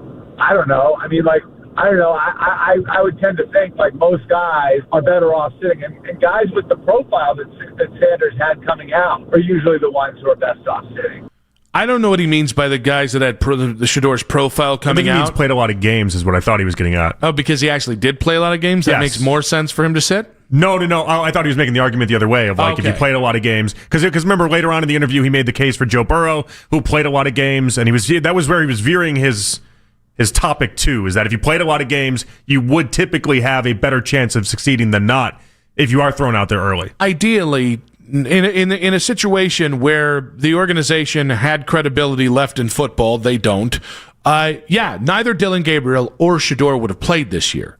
But the Browns backed themselves into this situation when they picked Kenny Pickett and Joe Flacco as their bridge quarterbacks, and both came up bust within the first 4 weeks of the season.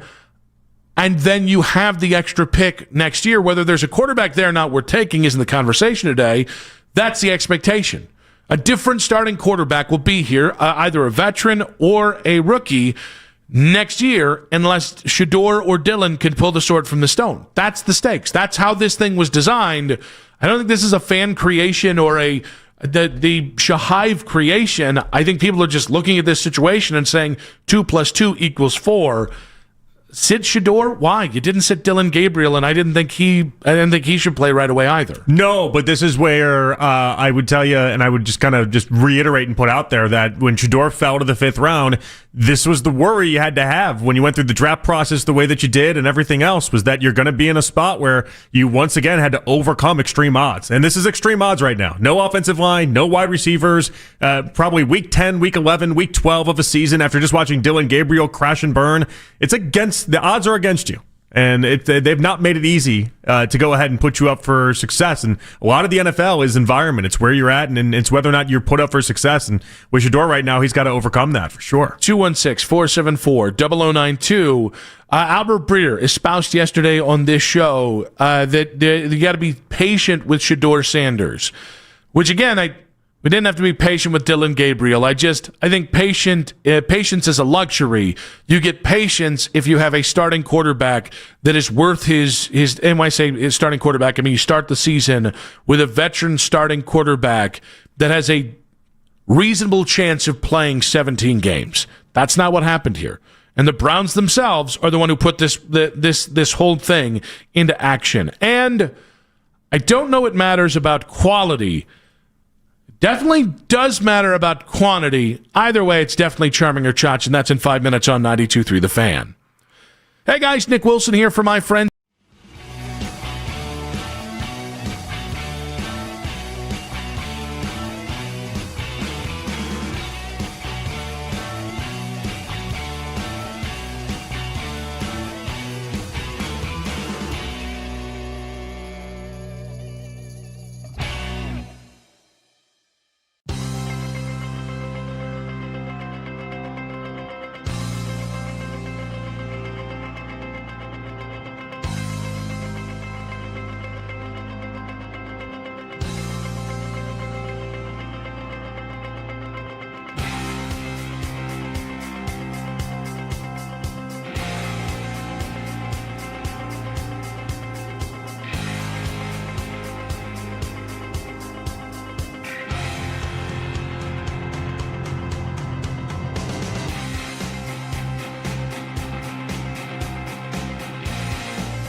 Dude, my work here is done. 24 monthly bill credits on experience beyond for well-qualified customers plus tax and $35 device connection charge. Credits ended, balance due if you pay off earlier. Cancel. Finance agreement iPhone 17 Pro, 256 gigs, $1,099.99 and new line minimum $100 plus a month plan with auto pay plus taxes and fees required. Best mobile network in the U.S. based on analysis by Ookla Speed Test Intelligence data 1H2025. Visit T-Mobile.com. When you want the latest on the Browns, we're the station you turn to first. 92.3 The Fan is Cleveland's home for breaking sports news. Your teams, your station. Back on Afternoon Drive, Nick Wilson, Jonathan Peterlin with you. The lead coming up in about 5 minutes. Unintentionally, I was just doing the thing that we're going to talk about right now. Since we had the discussion about this thing, by the way, I noticed I did it yesterday. Yeah? I became aware. All right, so I got a text from a buddy who may or may not be listening right now. I honestly don't know if he is. He does listen to the show, but he has been sharing an office with a friendly coworker, right? So it's not like coworker you don't like, but been sharing an office with a coworker that they work very close together as well, not just in terms of proximity, but their jobs have a lot of overlap with each other. And he was kind of in our group chat mentioning that every day this person who he genuinely likes whistles around the office. Okay, whistles while they work. Yes. Yeah. And I was just doing that too. I think it was doing the bam, bam, bam, bam, bam, bam, bam. Can you give me just an example of how that whistle went for you? I think whistling over radio really hurts because it's can be a little shrill, and I don't want to pierce people's eardrums. Oh, you give it the old college try. I think everyone's okay with that. Is everyone all right with an attempt here? You just here? want payback for the Malkovich Is everyone thing all right and how with bad your Malkovich went over. Well, hold on. Your bad Malkovich inspired me to then give off what I thought was a pretty good off the top, and then turned into a bad Malkovich. I had a good normal Malkovich that you were expecting a Russian Malkovich. Well, that's the Malkovich that's supposed to, in rounders. That's not the real Malkovich. That is the real Malkovich. The Malkovich that he tries playing. Talks like this. Okay, that wasn't KGB. Great. That wasn't great. I can admit that wasn't great. Who wants to hear him whistle? I feel like I'm Mac, can you agree? Who wants to hear Nobody him wants to hear anyone whistle on the radio. I'm very impressed by people that can. Whistling is tough to capture over the air. I'm not a good whistler myself, and so I'm just very impressed by people that can. So you and I both now, since we first started talking about this yesterday before the show, because I sat on this for a minute. I definitely asked my friend a couple questions about this. Turns out it's the same song, and it's not the same song every day, although there is somebody in our general world that does whistle the same song every day. Does she take requests? No, it's not like that. I don't know that the person knows they're whistling. I think it's just I'm bored or I'm passing the time or I got a tune in my head and I think they're just whistling. I don't know what your friend should do here. Is it fair game to just be like, hey, you whistle every day and today I just can't handle it? Or maybe just kind of be like, so when'd you pick up that whistling that you do? Like, is that and then you can see if they're even aware of it at all. You know, you might have you always been whistling? Has this been a thing since and then you get a little whistle convo, and then it maybe makes them aware that they're actually whistling. You'd be like, oh, I didn't even know that I do whistle. Now is that? And you'd be like, yeah, it's odd. You whistle all the time. You didn't know that? Is this you need a way to broach the topic? Okay, is the point. Fair, but is this a bridge to I'm eventually going to tell you your whistling is annoying or bad, or is it just my wife always does this like, well, no, I brought this up so they should know, and I'm like, that's not how humans work.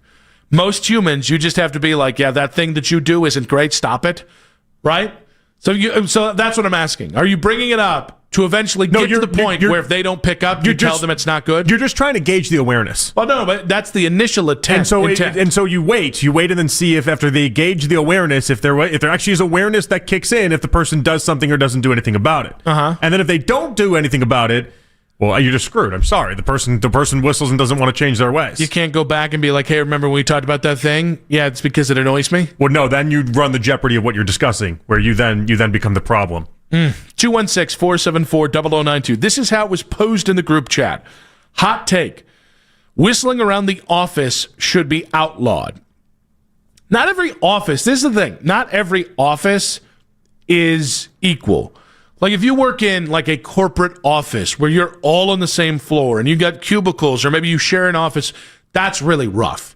That's a really rough place to be whistling every day, no matter how good or bad. Apparently, this person's a pretty mediocre whistler. Oh. So, not bad, meaning it's not awful. They do it so much, you think they'd get better at it, though. It's not Andy Griffith, right? You're not starting a TV show with whistling. So it's not offensively bad. It's not pleasantly good. It's just right down the middle. In that circumstance, it should be outlawed. There are societal laws against it. I've made up my mind. Okay. Your friend is in the wrong here. Which friend? The friend from the group text. For having an opinion? No, not for having an opinion. For wanting to basically stop this person from whistling. It's whistling. If you can't handle the whistling, you're an adult. Be able to handle the whistling. That's my opinion.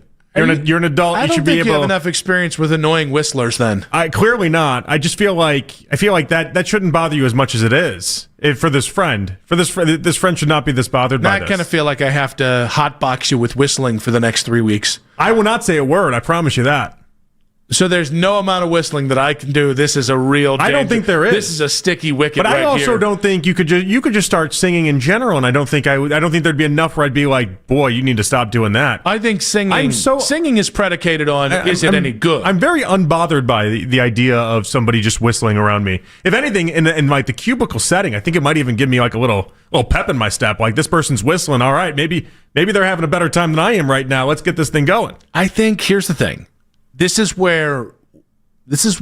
You admit you've not had like a I was going to say corporate job. I've never had a corporate job. I've only done like an office job. I've only done restaurants when I was a teenager, and then if actually a full-time working jobs has only been radio. So anytime there's like a hey, water cooler convo, or you got to do it this way or this way, office setting, I have no experience. I've only ever had a full-time radio job. As someone who has, I don't think we're given enough credit for how monotonous working in the same setting with this, and you're already rubbing elbows anyways because you're sharing office space and sharing an office with each other. I'll go this direction too, and with my lack of 9 to 5 knowledge, tell me where I'm wrong. But like the person that then is asked to stop the whistling shouldn't be offended by being asked to stop whistling. Now that I agree with. If you're the one making the sound, like I'm a home whistler.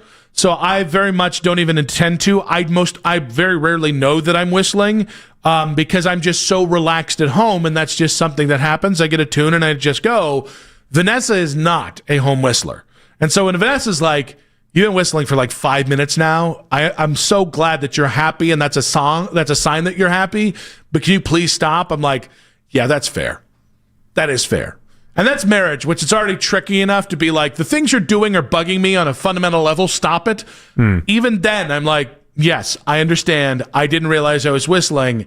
The office thing, I do think. What was your point again? I'm sorry, I was talking about myself. The point is, you shouldn't be bothered by it. You shouldn't be bothered by the idea. Like, if somebody asks you to stop whistling, you can't be bothered by that. You just have to kind of take that in and accept that. I'm making cases for both sides here, obviously, but like, I think that's how I feel. The second thing you said was right, which is if you're making noise, any noise, right, and it annoys somebody, it is fair game to be like, stop that, please, and then you stop. I just don't think you should be upset by it if somebody asks you to stop it. Like, if the concern from your friend is that there's going to be some sort of awkwardness or uneasiness because you asked them to stop. Like, again, this is the part where I'd say grow up as well. Like, grow up. You're adults. If somebody asks you to stop whistling in a work setting, that's a reasonable ask. What's something that annoys you? I'm not sure. Can you give me a few minutes to get back to you? I guess. It doesn't work for the purpose of the segment, but I guess. Yes. But it also would not be great to just give you that information and then watch you do it all the time. Yeah. Well, so I'll get back to you. I'll get back to you in a couple minutes on something that annoys me. I was trying to come up with a situation. Yeah, that seems smart of me. I mean, listen, you're fair. It's fair to be cynical that I might use that against you. But I was more asking of, there's got to be something that when somebody else is doing it. My oldest kid is a percussionist, and I'll be walking through the house and I just hear, and she's just constantly drumming. It doesn't really annoy me. Makes Vanessa's eye twitch, and I get it. Yeah. How else is she going to get good at being a percussionist? Well, she could do that on like a drum set that we have that doesn't have. So it's an electronic drum set that you can't hear through the walls. That would be one thing because she's drumming on her desk, and then that just right through the floorboards. Right through the walls. Yeah, none of that stuff tends to bother me. None of that does. I can't wait till your daughters get older. There's going to change. I think I'll just be used to the idea that there'll just always be noise happening. But there's always noise happening in my life anyway. I mean, I'm always listening to something. I have noise on constantly. 216-474-0092. Whistling at work, charming or chotch? I think I'm behind my buddy here. Whistling around the office in an office setting. We're in a creative environment. It's a little different. Around an office setting, that's creatives. It's not great. Such creatives. This is way more creative than working at like an office I'm job. not denying that. I'm just we're such creatives. You don't think this is a creative endeavor? Not that. It's more just, it was just funny. It was funny to me because it's like there's creative people in office settings. Maybe the whistling is they're like dying slowly. Maybe the whistling behind a keyboard. Maybe the whistling is like her. That is her way of breaking through the black and white of office setting, and it gives her that little sliver of happiness. And like that is her way of being creative. I would never want to puncture that. I want to let that. I don't want to cage that bird. Spoken like a man that's never had to deal with that bird. I want to let that bird fly. 216-474-0092. Whistling at work, charming or chotch. The lead in 5 minutes on 92.3 The Fan.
roster management over time. How did they get caught with their pants down on the offensive line?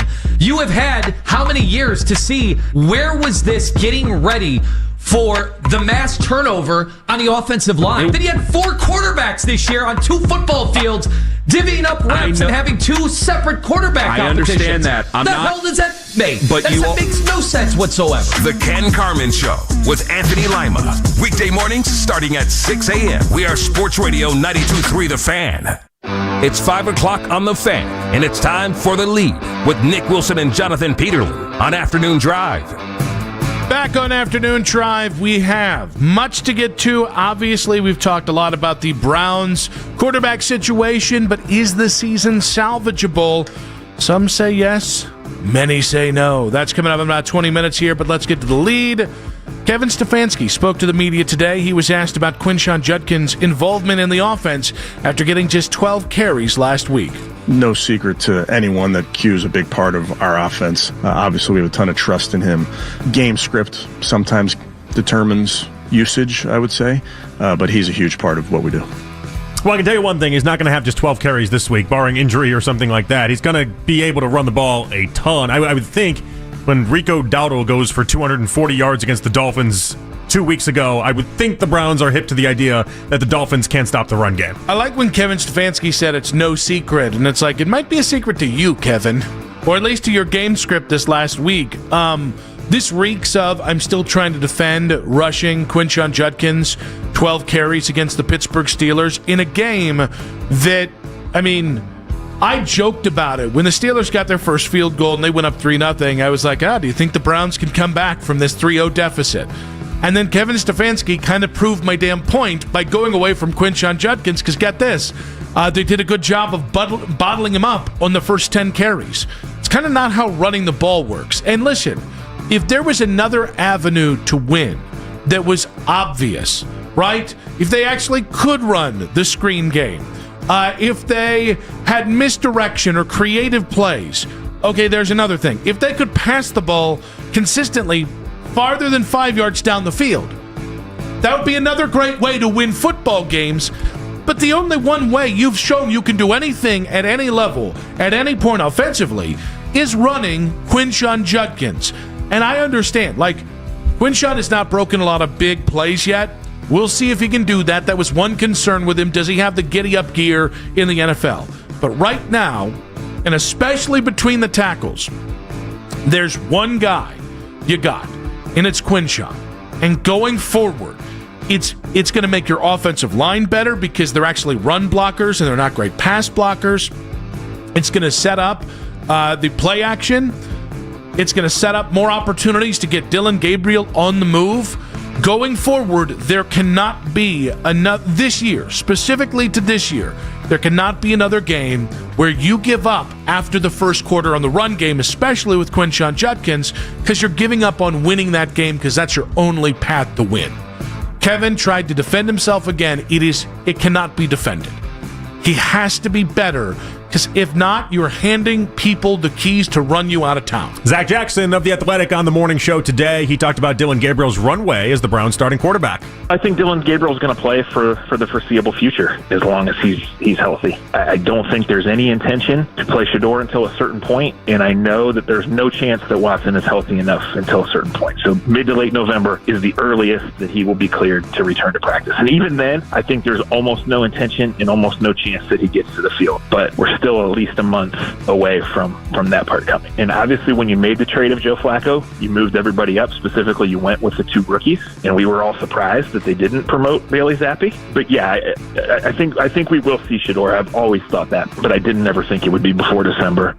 Dillon's leash is just tied to 2 things. One, how well do the Browns protect him? They didn't do that on Sunday.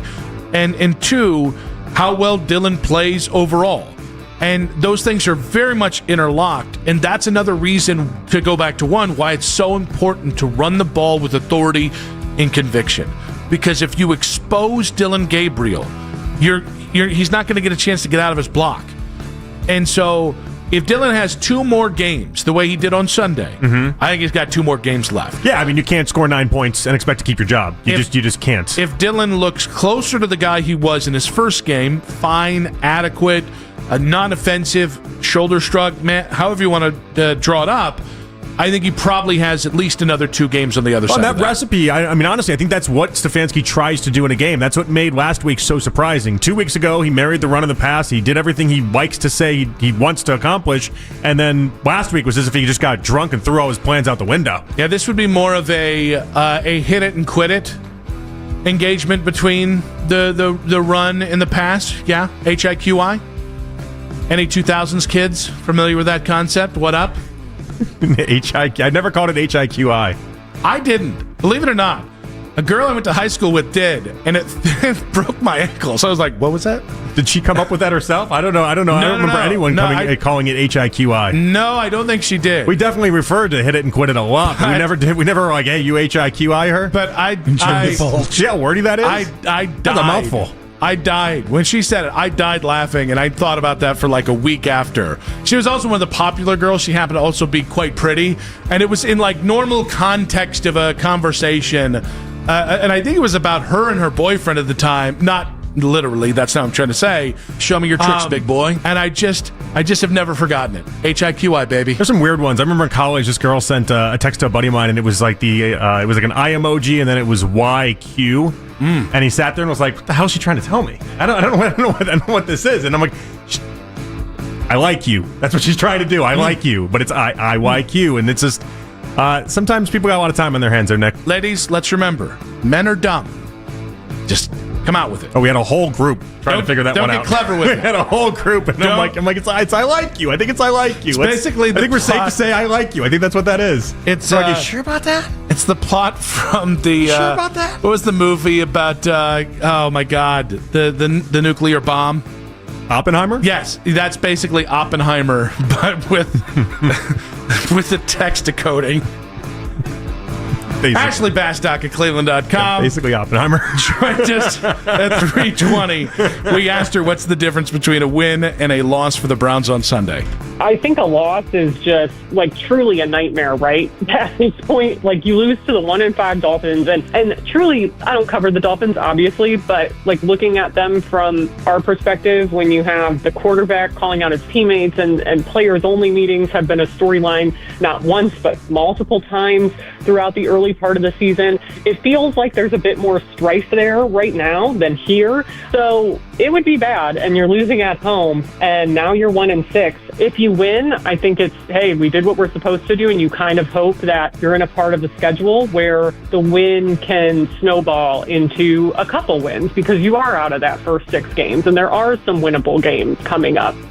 So she mentioned some of the strife that's going on in Miami. Tua did speak today. We're obviously on the air as it's going down. I've only seen the quotes attached to it, and I've not watched the video myself. But in reading the quotes, it's kind of wild. I want to read this one to you. Your takeaway on this.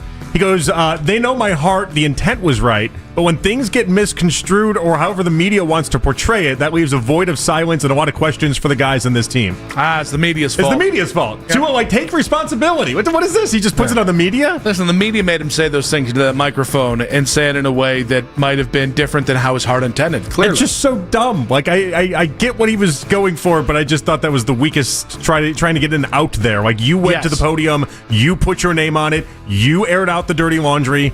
No one twisted that for you. Listen, no one can agree about anything in 2025 other than it's the media's fault. I mean, it's just a new easy way out. Doesn't matter. It's no longer I was taken out of context, which is a cousin to it's the media's fault, right? Once the media gets their hands on it. No. This is now the distillation of that to. It's really sad to see what the media's become of this day. Well, he probably went around to each person in his locker and was like, media. That media, am I right, guys? Like, damn, those guys. I mean, you've been there.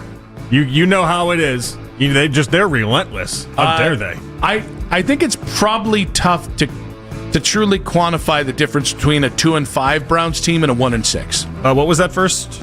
A what and 5? A 2-5. Not a 3-a?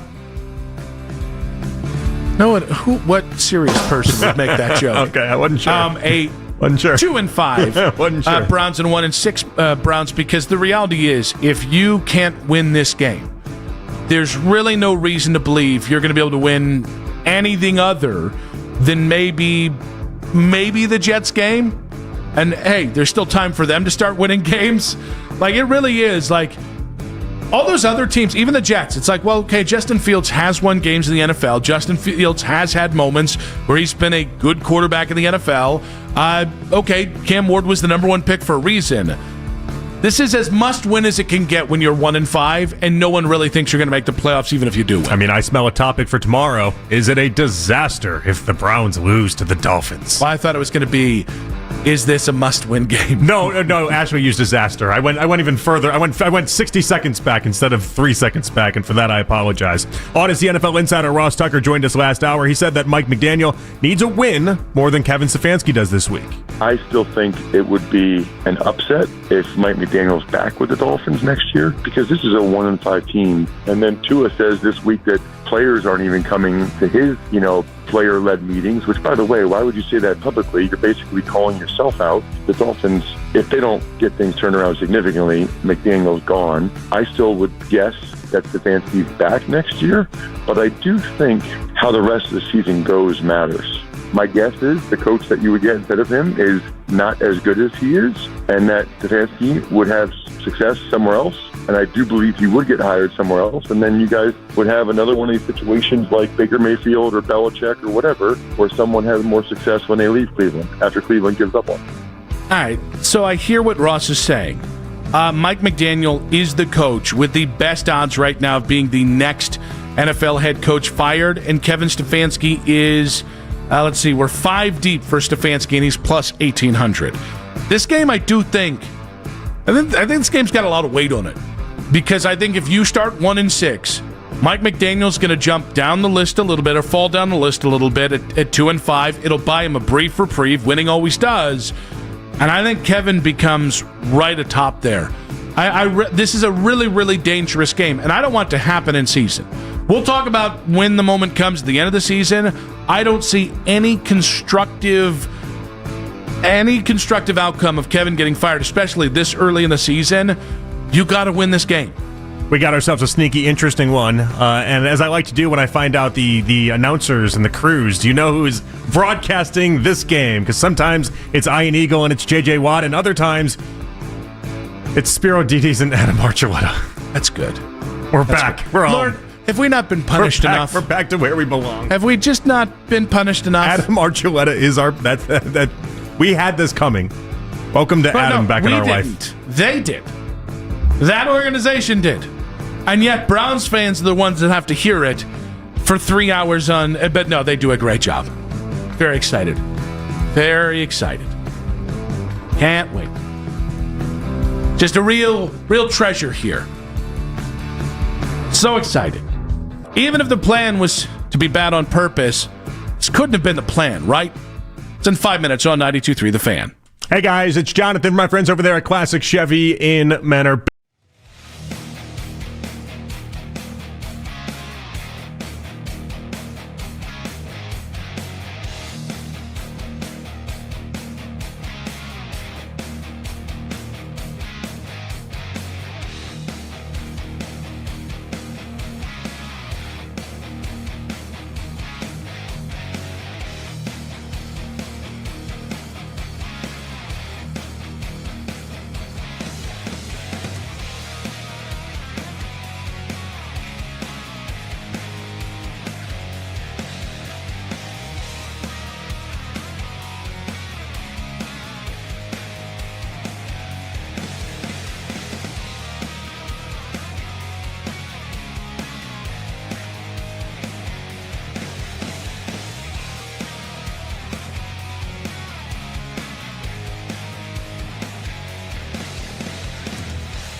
pepperoni pizza sells like crazy on Friday nights. Who knew?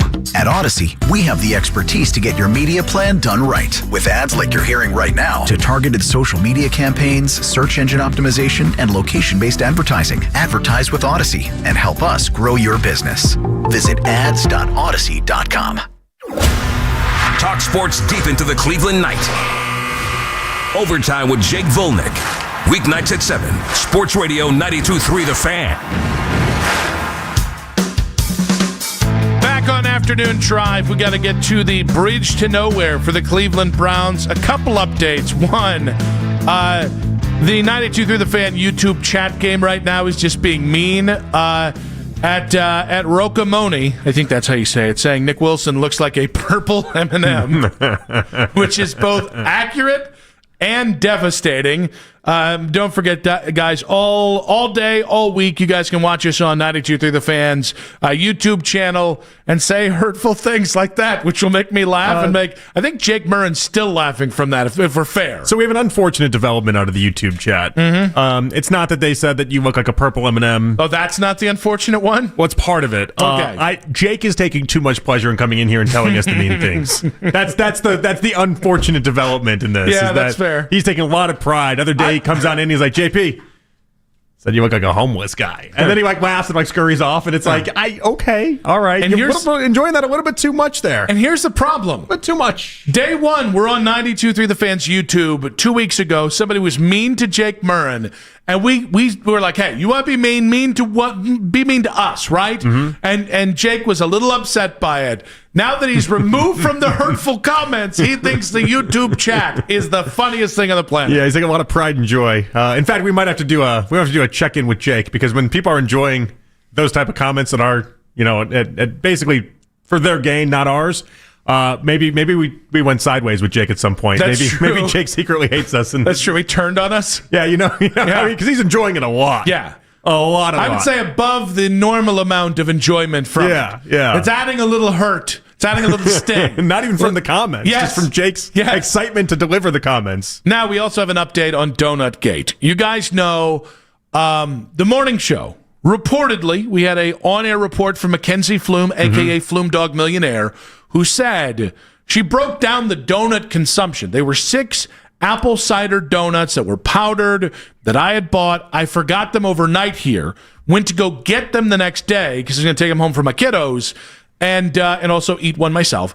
And then they were gone. And so we were playing detective. Who took these donuts? We didn't have a night show that night, so it couldn't have been them. It had to have been one of the more. Baskin and Phelps refuted it, not us. Yeah. So we had a tight window when it could have happened. The breakdown was 2 donuts for Owen, a donut for Ken, a donut for Lima, a donut for Jeff Thomas, and a donut for Ted, our production guy. Mm-hmm. We just talked with Ted about it in the hall, who said, almost in an offended manner. He felt like he was. I thought he was offended by the ask. He did not donut munch. He says he didn't, and I believe him. Yeah, and Ted's an honorable man, unlike the morning show. The defense I had of Ted was, I've seen what he eats. He eats salads every single day. Every day he eats. That doesn't mean he's never going to have a donut. Mm-hmm. But for a man that eats that many salads, he's probably not going to go. He's in the zone right now. He's been in the zone for months with his good eating. He wasn't going to do that over a donut, so I believe him. He does cardio during his break every day. That's during right. His lunch break. The man is locked in. All right, our 2 initial theories, where it was the morning show and they're. Well, now we have an unaccounted donut, though. Okay, I think we can open this up. What if Ted and Jeff Thomas were patsies?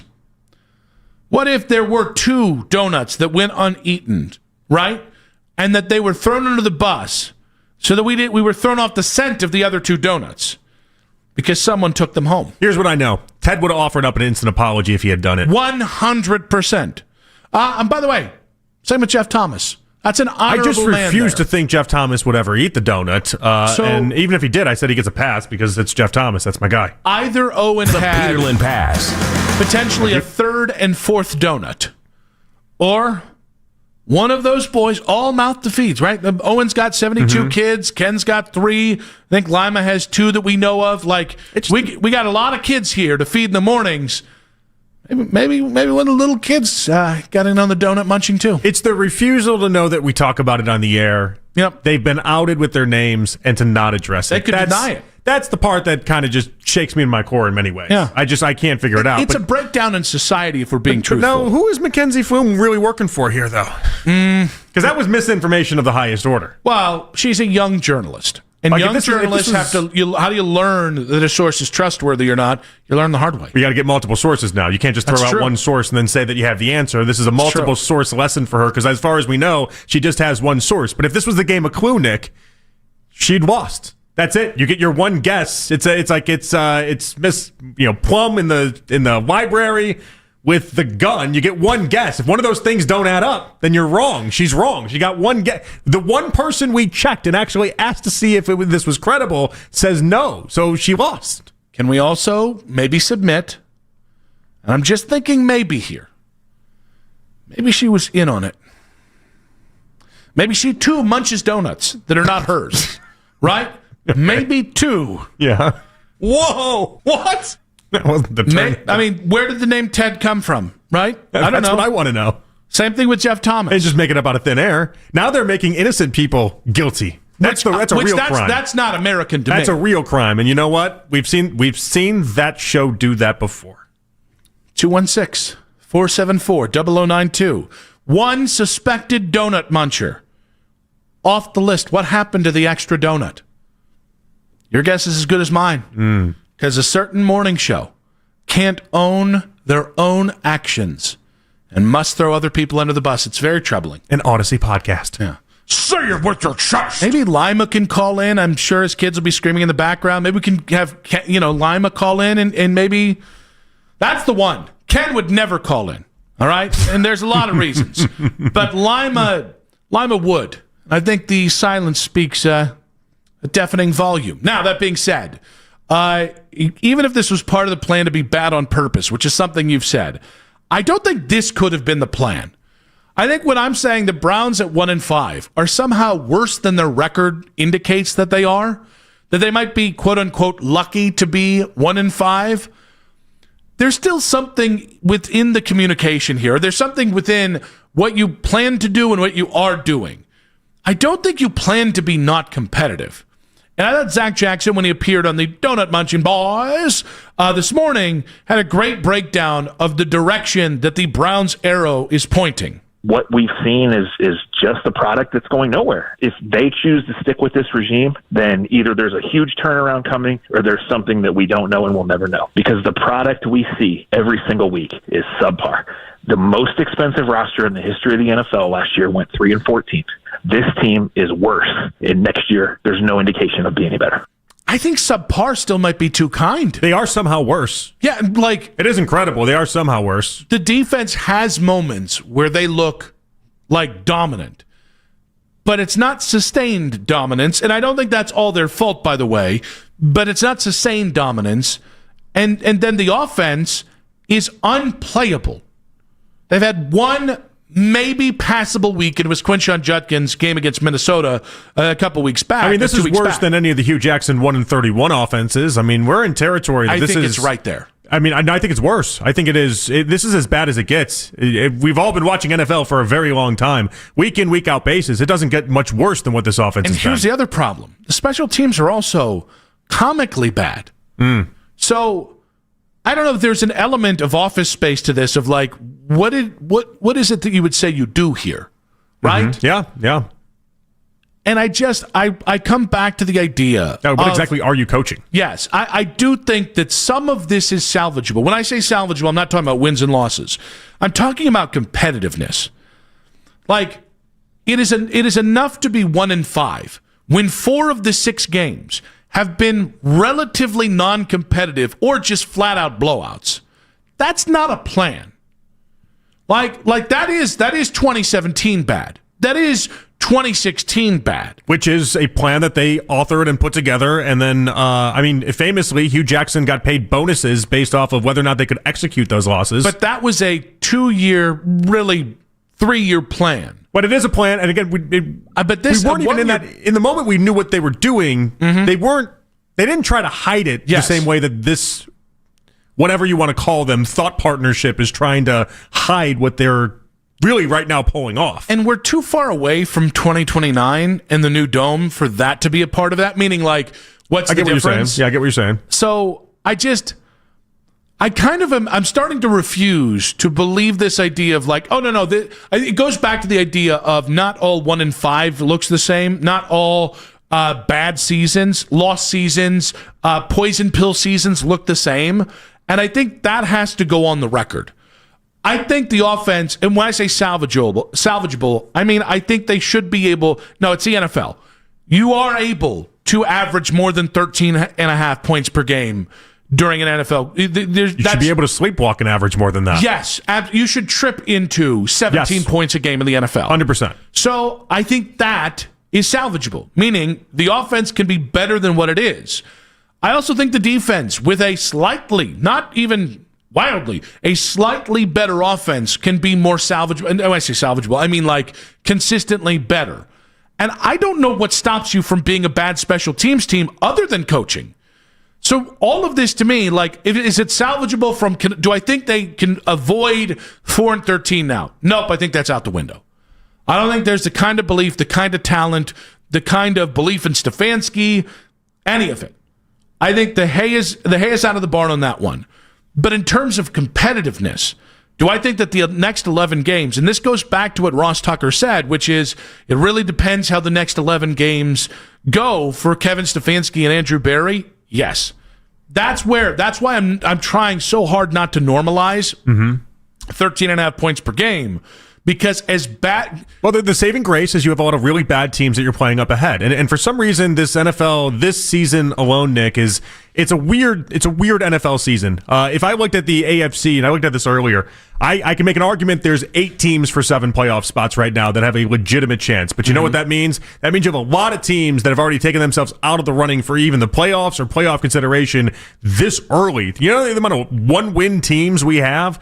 I mean, just in the AFC, you have 5 teams that are 1 win or fewer at this point in the season. Like that's an incredibly high number of just 1 win or fewer teams 6 weeks into the season. It's been a weird year where the tops have been high and the lows are extremely low. We saw a little bit of that last year as well, how it all shook out, but it's continued this year. Pranav on Twitter saying on the chat here on YouTube saying if you lose to Miami, you prove you have the worst culture this year. This could definitely let Kevin Stefanski go during the bye and Joe Brady as potential head coach in 2026. I am out as of right now. I'm out on the Joe Brady thing and I'm out on Kevin Stefanski. I'm out on going to an interim coach unless you think. This is not about wins and losses, unless you think that an interim coach could run a more effective offense than Kevin Stefanski. And it's wild that I'm saying that. It's wild that who could do worse at this point? That's the sad rebuttal there. And I think that's what this next 3-week stretch is about. Next 3-game stretch, because you got 2 more games than the bye and whatnot. But yeah, that's what it's about. It's about show me you can function as an offense. Because that's what was so startling about the Pitt game. You had finally had a functional game against Minnesota. It wasn't perfect. It was overrated by how people talked about it because people lowered the expectations because it was Dylan Gabriel's first game. But you can work with what you saw in Minnesota and improve on that. You cannot work with what you saw in Pittsburgh. Yeah. And that's why how it matters the next couple weeks. It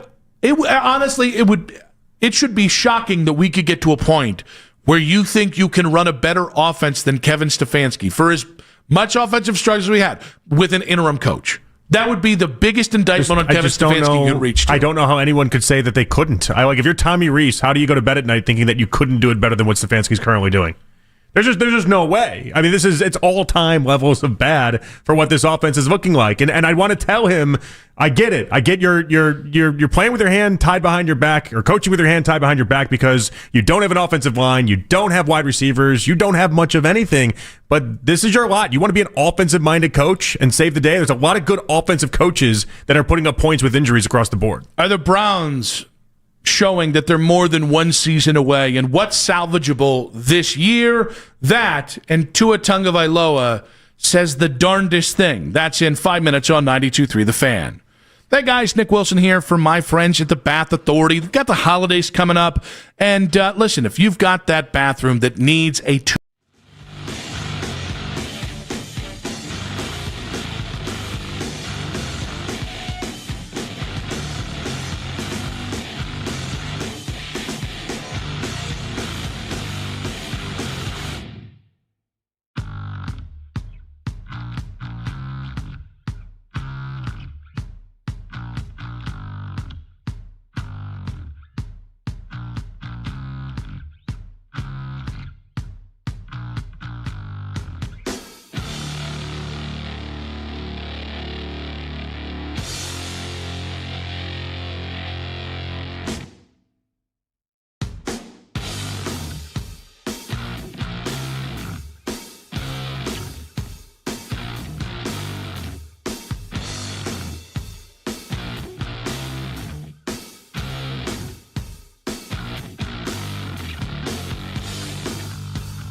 Shiny like the designer handbag of my dreams. One of a kind. eBay had it, and now everyone's asking, ooh, where'd you get your windshield wipers? eBay has all the parts that fit my car. No more annoying, just beautiful.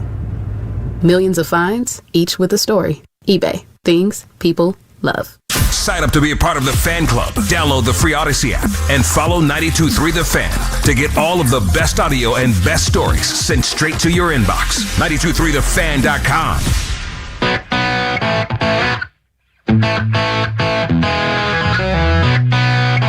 Sports Talk on The Fan is presented by Paramount Plus. You can't count on much, but you can always count on Sundays with the NFL on CBS and Paramount Plus. Watch your local NFL game live every Sunday all season long.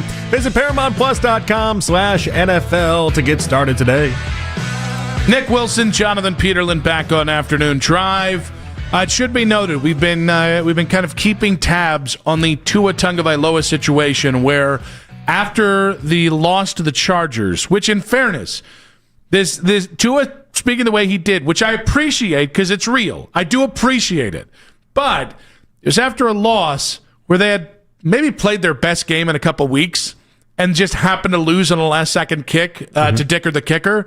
And Tua came out and basically talked about the culture in Miami, about the fact that there were players not showing up for players-only meetings that he called, and basically hinted at bigger cultural issues. Then Tua's defended that. Then Mike McDaniel came out and took offense to that. So Tua today, in his media availability, took another shot at explaining his meetings and showing up late, his teammates showing up late for different practices and meetings earlier today. As a leader of this team, of the Miami Dolphins, the comments that had been said, I would say I've made a mistake. I'm owning up to that right now. I've talked to guys on the team about it, talked to the leaders about it, and they know my heart. They know that the intent was right, but no matter the intent, the intent can be right, but when things get misconstrued or however the media wants to portray it, that leaves a void of silence and a lot of questions for the guys on our team. Now, being 1-5, we talk a lot about, all right, we got to get this going. We got to get this going. Come in excited to go to work. Forget about the noise. And I feel like I just added onto that for our guys. I genuinely like Tua, and I think he's a better quarterback than he's given credit for. He had it. It was right there. It's right there in the palm of his hand. He started off pretty strong. I was wrong. I spoke to the other teammates and the other leaders on this ball club, and I let it be known, and even to the point where he was like, what was the last little bit he said there before he really went off the? So he just added onto the noise for the guys. Well, no, but people know my heart. They know what I mean. The intent was right, and the intent was right. Stop right there, and you're fine. But then when you give it to the media, it's like, no, it wasn't taken out of context. You said something. Own it. Yeah, nothing was misconstrued. And I think that probably, so at the heart of this Dolphin situation is Tua doesn't know how to be a leader. Mike McDaniel doesn't really know how to be a leader. Yeah. And it just, that's where it falls apart. I mean, I've always thought that quarterback, head coach, GM, those are the three most important parts of a team. And if two of those guys don't know what the hell they're doing when it comes to being a leader, you don't have a chance. How many what? How many of them? No. We're not doing that again. That was your thing. Two of them? That's your thing? Oh, don't try to make it seem like that was my joke. Mac, did he also make that joke earlier in this hour? No, I mocked you is what I did. I don't believe that was a mocking. I believe that was a bit embracing. No, he did your joke better than you did. Oh, don't tell Nick that. Come on now. All right, Mac. Come on, Mac. Mac Robinson off the board. Yes. Come on, Mac. Molotov cocktail that you just threw across our room here. Why'd you do that? I blame the media. Why'd you do that? Was that misinterpreted? Was that what that was? I think look, the media can interpret it however it wants to interpret it. I think it got misconstrued, as Tua would like to say right there. Good save. Oh, you're lucky there are cameras on us because there's something that won't be misconstrued. It's almost like the meanest thing you could do to you, by the way. Say somebody else said my joke better? Yeah. It's not great. It's how, again, not great. If you're going to make me rank out like the things that if I was on any given day just trying to irritate you, I think that might be number one overall. If I was like really trying to get under your skin, I think that might be, like you asked me earlier, like what bothers me, what gets under my skin. If I was trying to get under your skin, I think that play by Mac right there, that might be the top of the leaderboard of just no-nos. After hearing like a month of him and Daryl talking smack, the fact he actually said something funny was really... I was caught off guard by it. I didn't know you had that in you, little buddy. Pew, pew, pew, pew, pew. Pew, pew, pew, pew, pew. All right. break, Guns down, Costner. Break. Good. Dolphins stink. Back at Mac, it on I love 3. you. Yeah. That being said, can I say something? And I don't know how it's going to If they beat the Browns with this week, by the way, with the way that this week has gone for them, their building's on fire right now. Yeah. Nobody takes them seriously. Is this like if they're the laughing stock of the NFL? Do we catch the on fire building from them if they beat you after this? Yes, then we turn into the little puppy with the coffee mug and the fire around him saying, this is fine. This is not fine for the Dolphins. You know what's going to happen, though, if they do? They're going to say... there's a rallying cry? We needed it. Yeah, no. They needed that nonsense. thing. Yeah, absolute nonsense. No, you're right, but it's exactly what's going to happen. Can I make a constructive criticism of Tua that I don't mean in a mean way, but it's going to sound mean when I say it? Sure. There's a little bit of Russ Wilson to him. Oh. There's just a little bit. Just a guy that's... I don't think it was ever corny with Russ. I think people thought he was fake. I think his teammates thought he was fake. And in the NFL... I think the term was cornball. I just went with corny. Yeah. But I think in the NFL, you can be a lot of things. You can be corny. You can be silly. You can be Jameis with all his weird, goofy, Martian-like tendencies. But if you're fake, I don't think there's any coming back from fake. Fake's not good. But and also, though, it's been a weird spot. Like, he's been trying to balance... the idea that Tyreek Hill is just off the reservation and has been for years. And that's true. That's we're talking Antonio Brown level cuckoo. It's really hard to try to keep the reins in on Tyreek Hill. That's a tough task for any team to take on. And clearly the Dolphins weren't that team. And what's always so funny to me is when they ask who the leaders are on that team and who's the people that should be in charge and the people that were like Mike McDaniel named 6 captains before the season got underway. Like Tua wasn't one of those captains. Tyreek wasn't one of those captains. They made a big deal about it. It was weird how the very best players just aren't asked to be anything on that squad.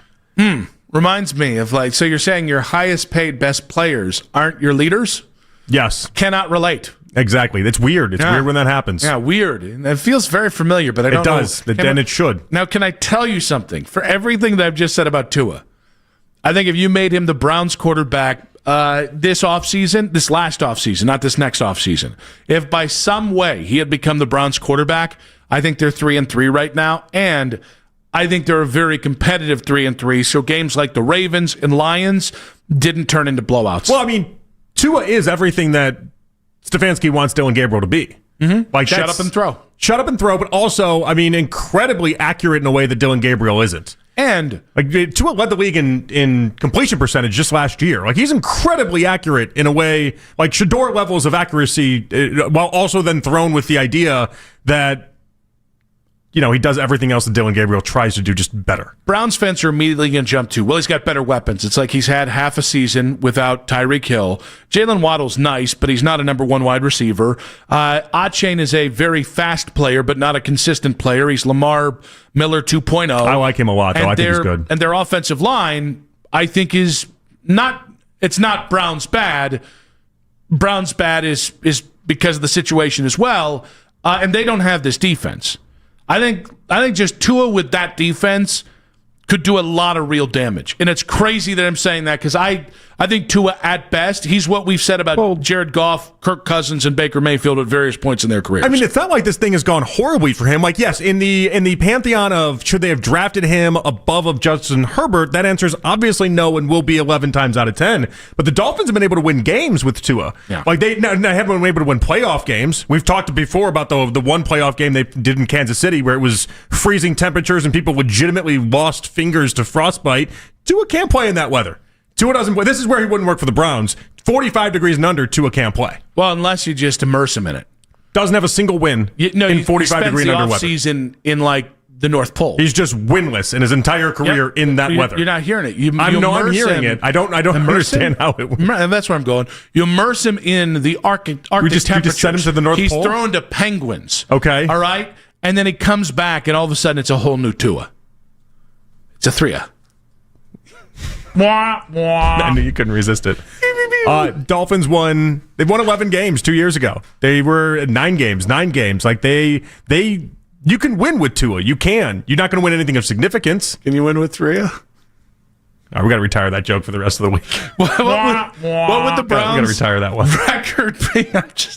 That's so stupid. I can't help it. What would the Browns record be with Tua at quarterback? I asked an incredible amount of people this question today. We asked Ashley Bastock. She said 2 more wins. We didn't get to it on air with Ross Tucker, but he said 2 more wins in our text thread. Every person I asked said they'd at least be 3-3. What would the Browns record be if Tua had been their quarterback all season long? And again, this question's coming from a guy who doesn't think Tua is a top 10 quarterback. Bruce Arians weighs in on the Tomlin Andrew Berry fiasco in 5 minutes on 92.3 The Fan.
currently ahead 2-0 over Toronto. Former Guardians pitcher Shane Bieber gets the start for the Blue Jays. George Kirby will start for the Mariners. The Cleveland Browns preview show is back tonight at 7. You can catch tonight's preview show immediately following Afternoon Drive right here on the radio home of the Browns, 92.3 The Fan. Headline sports news every 20 minutes on 92.3 The Fan. From the University Hospital Sports Desk, I'm Meredith Caden. Whenever you need to talk about the Browns, we got you covered. We are Sports Radio 92.3 The Fan. It's the 6 o'clock hour. Someone step on a duck. On Afternoon Drive. 1 hour to go. Nick Wilson, Jonathan Peterlin with you. We do have the preview show coming up in 1 hour's time as well.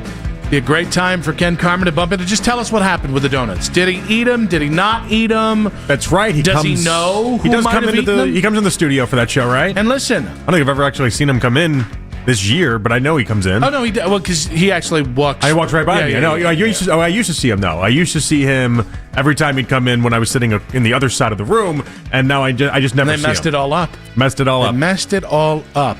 Is it my job to approach Ken about the donuts, or is it Ken's job to approach me about the donuts? You definitely have to corner him. Is the point here? I don't want to corner him. Yeah, that's the only way we're getting answers. He could be like a caged bear. He could lash out in anger. I don't want to. I need 100 Cleveland men. I want 2 grown men.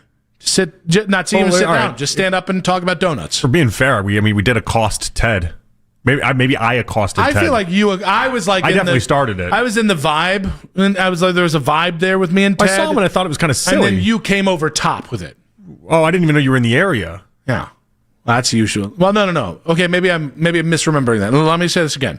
You accosted Ted. That's right. And then I, like a glowing orb of love and positivity, the purple M&M of it all, I came over the top. That's how I remember it as well. Yeah. But yeah, I definitely did. Because I just want answers at this point, and I wanted to see what he had to say. Because the Ted I know wouldn't eat that donut, and he's not a donut muncher. Sure enough, the Ted I know didn't eat that donut. In fairness, I never thought Ken was a donut muncher either, but here we are. Well, but here's the developing part of this: is that we need to find out if Ken is just willing to just bust toss anybody else on that show. Now. That's what we need to find out. Is he going to say, no, it was all Owen and Lima, and then all of a sudden, we got it down to Owen and Lima? This is another great point. I think when confronted, people are cowards. If Ken denies it, we have to hit him with who the source is. Let's not bring it on air right now, because I want to keep it in the back pocket.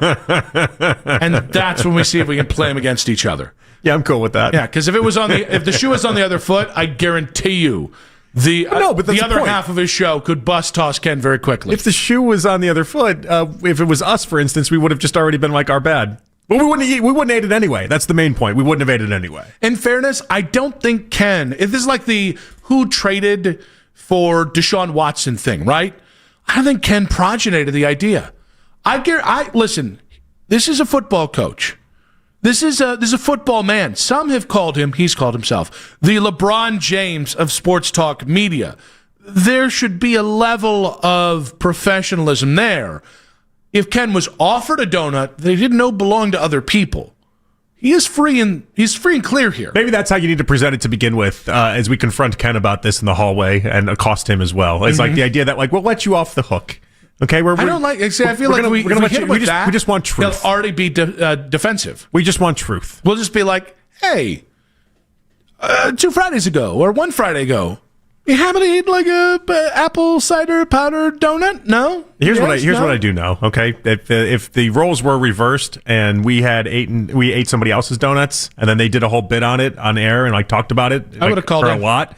Not only would we have called in, we also would have done multiple segments on this show doing it. We would have that's just who we are. We would have swerved right into it. We haven't heard anything from the morning show about this topic. And that screams guilt. And we haven't heard a single thing. I don't want them to be guilty. Not a text message, not a call, but definitely not even just addressing it on their own actual show. If Owen and Lima are guilty, that's them. Burn in hell.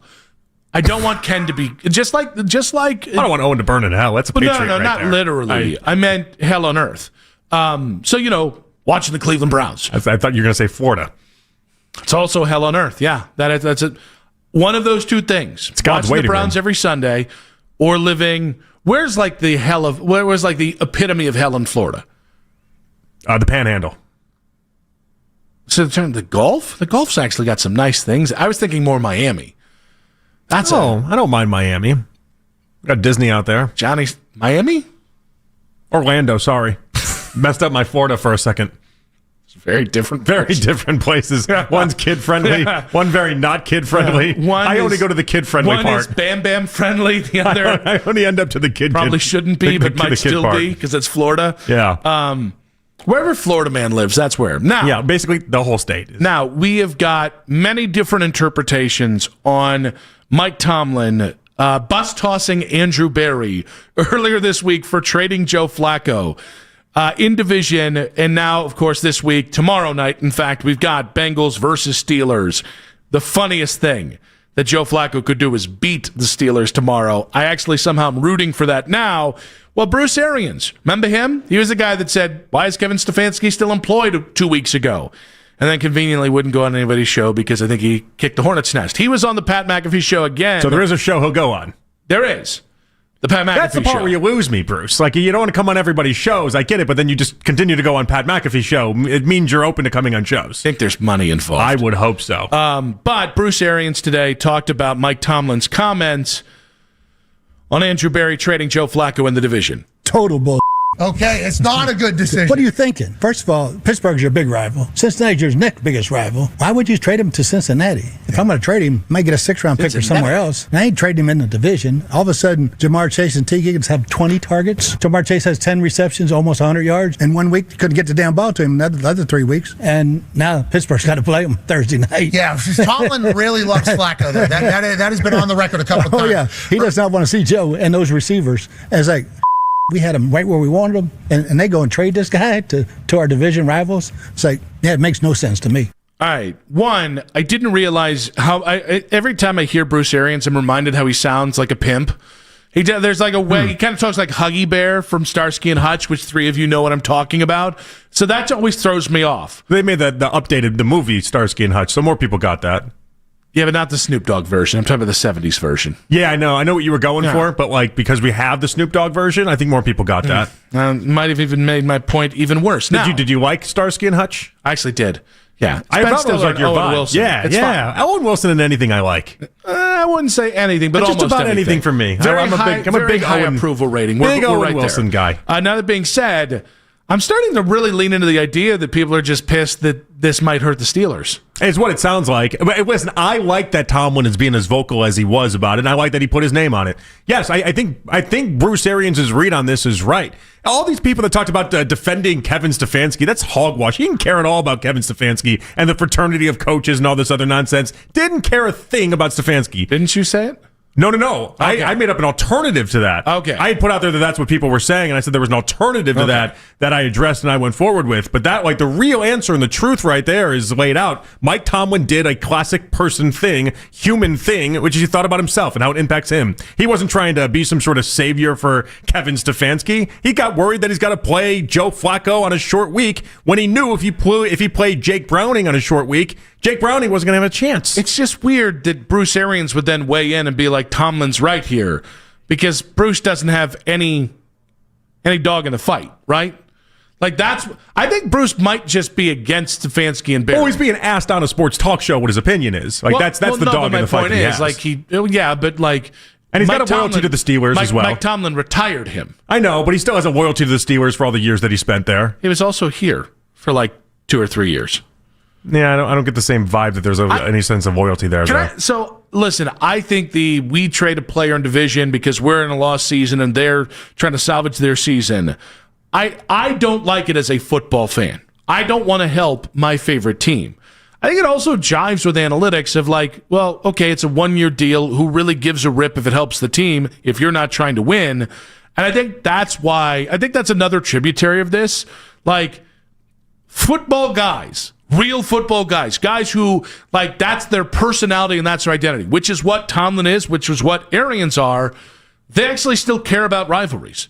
Mm-hmm. And I think the thing destroying rivalries are the analytics community that says, no, that's dumb and emotional and doesn't matter. I think that's another way of looking at this of like, yeah, why would you do this? These boundaries matter, and you're disrespecting that. Fair take. I was thinking back. I was like, when we first talked about this, my spin on everything was the idea that why would Tomlin stick up for Stefanski? That part made no sense. If he thinks he's actually a good coach, then he's just keeping a good coach in the division. Might want to be the OC next year. But again, well, that's maybe part of it too. But it really is as clear as Bruce Arians put it out there. Tomlin was thinking about Tomlin, and in this instance, he had what he thought was a cakewalk of a game, an easy W that has now been taken away. He's got to actually game plan for, and Joe Flacco he looks at differently than the Joe Flacco we saw for the first 4 games of the season. He thinks of Joe Flacco as the guy that has been a pest to him when he was playing with the Ravens for all those years. That's how he thinks of Joe Flacco. There's respect there. A Mr. Flacco, he might even call him, I'm sure. I'll give you one more. I just think Bruce Arians really doesn't buy into Stefanski and Berea, and he buys into Mike Tomlin. I really think he was just. I think he was. So you think Bruce Arians is just trying to prop up Tomlin here? No, I think he's trying to knock. I don't think it's about Tomlin. I think he doesn't. I don't think it's coincidence he said about what he said about Stefanski 2 weeks ago. I don't think it's a coincidence he's siding against the Browns. Now, by the way, he's right. Andrew Berry and Kevin Stefanski deserve to get knocked right now. I think his read could just be right 2 weeks in a row, though. I mean, you might end up being right. Maybe he's got this big vendetta against the Browns that I'm just not aware of. I think it's more likely of the situation, and I wouldn't be surprised if he just doesn't like what Stefanski and Berry stand for. He doesn't agree with them philosophically, and I think a lot of football people, and when I say football, like Bruce Arians has been in football since the 1970s, right? Mike Tomlin hasn't. Mike Tomlin's like a 50-year-old dude who his first job was in the old NFL before the vast expanse of analytics, before that is taken over. As a matter of fact, Pittsburgh, I think they got like one guy in analytics, and I think he might be actually a dum-dum. Like, they're anti-analytics. I can understand if Bruce looks at Stefanski and Berry and says, they don't coach with emotion. They don't coach with fire. Like they look at a play sheet and call plays. That's not football. So it's interesting. I like that you're bringing this up because in baseball lost that war. Yeah, baseball lost it big time. You can't find baseball front offices that aren't just littered with Ivy League grads and really intelligent people and people that don't make moves from their gut. Football hasn't lost that war yet.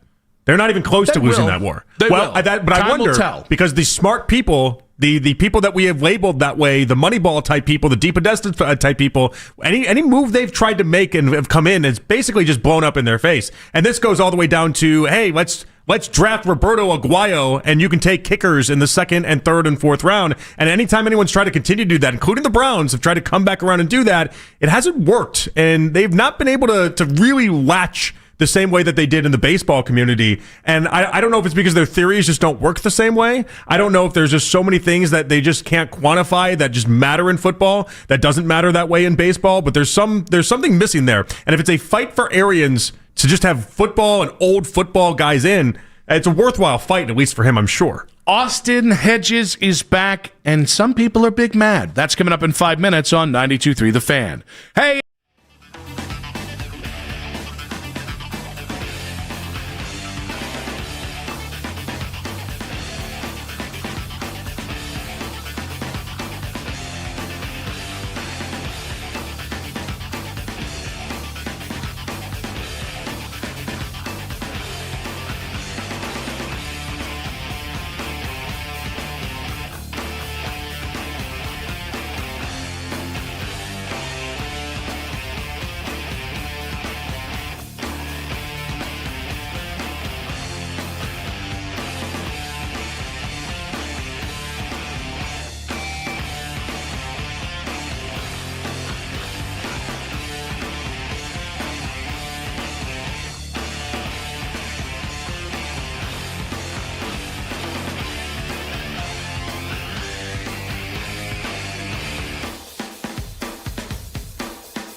take care of. Check us out at repairclinic.com.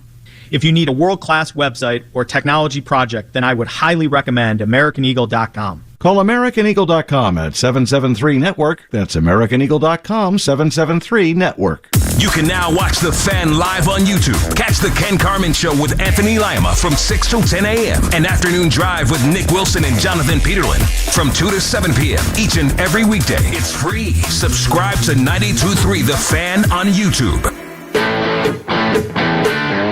We started talking a little bit near the end of the season, just knowing I was a free agent. Going through that before, where I was in Cleveland, had the opportunity to be a free agent in 23, kind of chased a little bit of a different opportunity, and in learning from that, I learned how valuable peace and joy and happiness and love in a group that you have, how important that is. And so for me, I told them, this is where I want to be for years moving forward. This is where I want to finish my career in Cleveland, whatever that means. If that means a year, if that means I can grind another 10 years out, then great. But Cleveland's home to me, and I want nothing more than to bring a World Series to the people here. That was Austin Hedges as part of the conversation that he is re-signing with the Cleveland Guardians on a 1-year, $4 million deal. Another year, another Austin Hedges season wearing a Cleveland Guardians uniform. Many people on social media were big mad. Were you big mad? No, I wasn't big mad. I do understand where some frustration may come from if you think we're only going to spend X amount of money and then $4 million of it goes to Austin Hedges. But I think they're going to open up their pocketbooks a little bit more this year. But I wasn't big mad. This is what they do with Austin Hedges every year. Yeah, it's interesting because I don't know David Fry is going to be able to catch anymore, given that he had Tommy John on his right arm. Otherwise, that would have been a guy that I thought would make sense as a backup catcher for about 40 games. Yeah. I know $4 million is a going rate for backup catchers, but I guess I don't really care that he's a backup. I care that he's one of 26 guys, and it's just you're getting moxie out of $4 million. Well, it almost feels like he should just retire, and then you hire him as like an assistant coach or something. You just lost Kai Correa to the New York Mets. You're going to get like the same value in many ways if you just did that, because he can't hit. We know that. It's not like he's some sort of great defensive catcher that you must have in. Like it just, I didn't realize he's only 33 years old. I know. In my head, I thought he was like 37 or 38. Some of it's because he looks kind of 36, 37. Some of it's just he's been around the Guardians for so long. This is his 6th season with the Guardians. And over what, 2 stints now? Yeah. Well, yeah, because he took a detour to go win the World Series with the Rangers. That's good. I was glad for him. Good detour for him. Like, it's weird. I'm somewhere stuck between... And that Rangers team, this is why he keeps making this money, is that Rangers team all throughout that stretch. Remember, they were only a 90-win team, and they went through the Astros in that stretch. They went through all sorts of really good teams in the postseason, the Orioles, all these good teams, and they all credited Hedges as like the reason why they won. Mm-hmm. Like that final month, everyone in the Rangers clubhouse was all like, nobody did it better than Hedges. Like he got us all there, he got us to where we needed to be, and like that's why. But you can get that hiring him as an assistant manager. Yeah, I don't want to diminish the role because I do think it's real, but like. I don't know. I struggle, like a backup catcher to me. Once Bo Naylor, we're going on year 4 with Bo Naylor. Mm-hmm. I kind of think you should start developing the next catcher.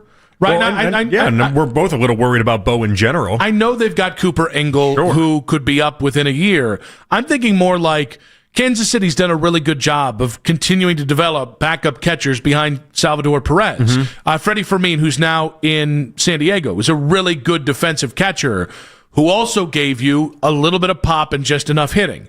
J.C. Escarra, as a matter of fact, the Yankees seem to come up with a new, really interesting backup catcher every 2 years, and then part one off for a reliever or part one off for a minor league prospect. Like J.C. Escarra is a guy that's 30 years old. Still pre-arbitration, actually, I think he's only in the first year in the bigs. Like, that's another guy where it's like, that's a value to you, where it's a cost-controlled player and somebody who might give you something more than Hedges off the bench. Yeah, and the cost-controlled side of that is the key, and that's obviously what you should be trying to do in theory. I just wonder if Hedges was just like, I don't want to retire. Yeah, I want to play baseball. I hear that, but like... And so you either have him or you don't, and if you have him... Is he the only guy that can give you the clubhouse boost? Like, well, I'm not mad about it. I just think $4 million is $4 million for a team that... I mean, that's going to be what, at least 4% of. Well, if you're lucky, 4% of your salary. If that answer is yes, then it does beg the question of what is Stephen Vogt doing there. In some respects, I think every manager can be helped and made better by the right leaders. If the Guardians had a $125 million payroll, I don't think I'd give a rip about this. But when I can't get Austin Hayes on a 1-year, $5 million deal, by the way, and I certainly can't get Kyle Schwarber on a 1-year, $25 million deal or a 3-year, $75 million deal like he signed with the Phillies 3 years ago. Yeah, and the Phillies won't be able to get that either now. When I can't get that, it just, like, even Nolan Jones, is going to cost right around $2 million. I think Nolan Jones is a really good fourth outfielder. And if he can recover some of his power, he might even be better than that again if he can just get healthy for the first time in 2 years. But that's a big if when $2 million represents at the very least 2% of your payroll, and it might be closer to 3, 4, 5% of your payroll. I mean, it does feel in many ways like Austin Hedges is stealing money. There's no argument coming from me with that. It's interesting how, when you think about Austin Hedges and you think about the value, every bit of it that you think about is away from the field. Yeah. It's all you think about. And so, like, if that's worth it to them, like, I really do wonder if he just told him, I'm going to play baseball somewhere. You either pay me the money or no, but I'm not just going to take some sort of assistant coaching role. That's not where I'm at in my life. And it's weird. Again, I don't think I have a problem with it. It's just, it's harder to defend on a potentially $75 million payroll. In his release today, he's like, if that's just 1 more year, if that's 10 more years, I want to finish my career in Cleveland. Don't put it past him. 10 more years? Yeah. We're just going to do 1 year, $4 million deals until the end of time with Austin Hedges? So this will... All right, so right now, I'm neither Probably mad... makes more than Vogt does, to be honest. I'm not mad, nor am I happy that Hedges is back. I understand his value. I think you could be doing more with the $4 million and more with a backup catcher spot, but I do understand it. But this is kind of like when they brought Hedges back last year, where it's like, well, okay, what are you doing with the rest of the money?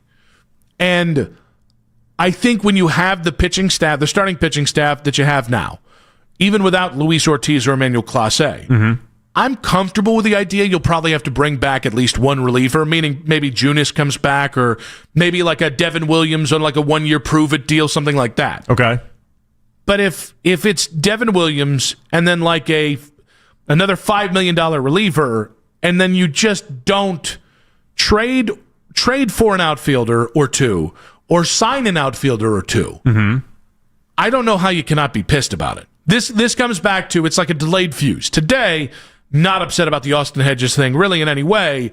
I probably wouldn't have done it, but I understand the value of it.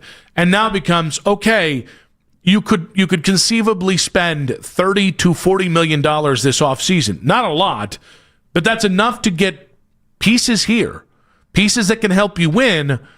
Are you going to do that? Well, I mean, it's something we asked all off season. It felt like it was like we just kept waiting for them to do something beyond Paul Sewald, and we kept waiting for them to do some sort of move that wasn't just, hey, here's Carlos Santana, welcome to the team, and it just never came. And so I don't know. I tend to think that they're going to spend more money this year, but it really is just wishful thinking is all that is. I have no evidence to back that up. In fact, I could make the argument that the Dolans are just going to do this until they actually do sell the team a couple years from now, and this is just how they ride out in the sunset. You might be right about that. Oh, well, here's the other thing that I really struggle with. There's not a lot of free agents that I look at this year and go, I got to have that guy. Schwarber's going to be more than you want to pay, and that makes sense. Yeah, there are some good ones. I just feel like they're all out of our price range, like Schwarber, Tucker, Suarez, Alonso. A lot of people have brought up Alonso, and it's just... That's just name porn. That's all that is. I agree with that. But, where exactly are we playing, You're not going to be involved in the Bo Bichette sweepstakes. You're not going to be involved in a lot of these. Even Torres, it just... You're going to have to play in the next stretch of players.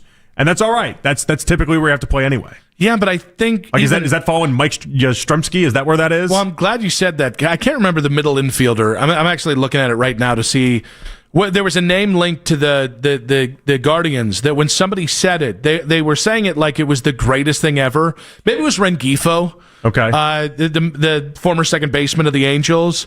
But it was somebody along like that line that on their best day is like a 2-WAR player with maybe just a skosh of pop. Was it like lineup. Miguel Andujar or someone? That was another name that was popped out there. There was an outfielder that when I heard, Rob Refsnyder. They're like, this is a real fit. I'm like, he's 35. What it is it's the major league thing.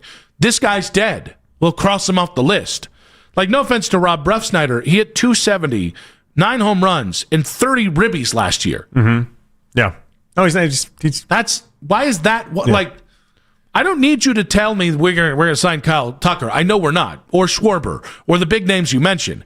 Could I get somebody between Refsnyder and Kyle Tucker? Yeah, and if the $4 million difference there was that somebody in between, then yeah, you'd look at it and be like, what are we doing here with Austin Hedges? I still think, and I think it's becoming increasingly hard for the Guardians to make these kind of trades, because everyone around baseball is a bitter pill that the Guardians don't come off their perceived value of a player. Mm-hmm, yeah. And they hold it against them as if having a price on your player and sticking to it is a bad thing. Well, they hold it against them because they usually end up winning them. Yes. That's the problem. When you win all these deals, no one wants to make trades with you. But that's why everybody likes to make a deal with like Preller or DePoto. Mm-hmm. So that's one, and it's just such an obvious need.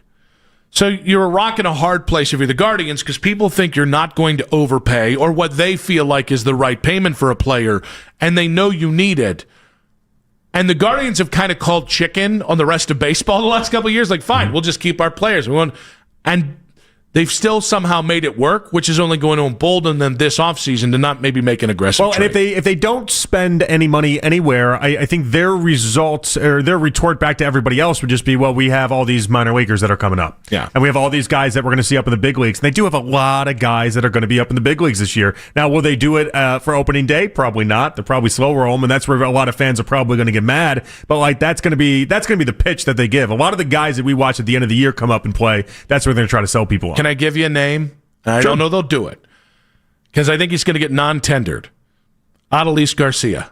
You've mentioned him a couple times. I think I told you my opinion on him before, in that he's not going to hit nearly 40 home runs again this year. Nope. I think he's closer to what he was 2 years ago than what he was last year. And if you're all right with that, that's still almost a 25 home run guy. I mean, he hit 20 home runs last year. He has a lot of empty calories to himself, though. I mean, it is incredible to have the amount of home runs that he had and still not be slugging 500 in a season is a really hard thing to pull off. It's a lot of home runs is what you get, and that's about it. But the Guardians need home runs. Yeah. And here's the other thing. I think he's kind of like a Rosarena. I think they're just players that are more comfortable in it's playoff Rocchio. I think there are just some players who just acclimate to that. That goes back to even like the World Baseball Classic, where Rosarena had one of the more magnificent series you can imagine. And I think Garcia is one of those guys, even if I still think a Rosarena is a better player. I think that, and maybe bring Lane Thomas back on like a 1-year deal. Mm-hmm. And then with everybody else, see where it falls. Maybe another middle infielder, maybe with a little pop this time. And I don't hate the idea of Garcia. It's just as long as everyone's under the assumption of we know what that is. Oh no, it won't be. No. Okay, We'll get way over our skis on it. Okay, because it'll be a name that we know and a name that has hit 40 home runs. Well, it's like Edwin Encarnacion. Oh, this is the guy that's hit, I think the highest Edwin had hit was 50. He's a 50 home run hitter. He's like a 30 home run hitter. Yeah, but he puts a parrot on his arm. I mean, how cool is that? I still hate that we talk about the Encarnacion move in the same breath as the Nick Swisher, because Edwin was really good. Edwin was really good. And we didn't treat him like he was really good. Why do you think that was? Because I think people wanted a 50 home run hitter. It was a tough time, too, though, because J-Ram and Jose were really overshadowing everything. Yeah. Or, sorry, J-Ram and Lindor. I just said J-Ram and Jose. J-Ram and Lindor. Have it. Thank you for that. I appreciate that. They were just overshadowing everything. So it was incredibly hard for Edwin to even squeeze himself into a lot of those conversations. 216-474-0092. Austin Hedges is back. Are you team yay? Or are you team nay? In case you missed it, coming up in 5 minutes on 92.3 The Fan. Hey!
more annoying. Just beautiful. Millions of finds, each with a story. eBay. Things, people. All day long. All day. All the time. At work. 923thefan.com and the Odyssey app. Check it out.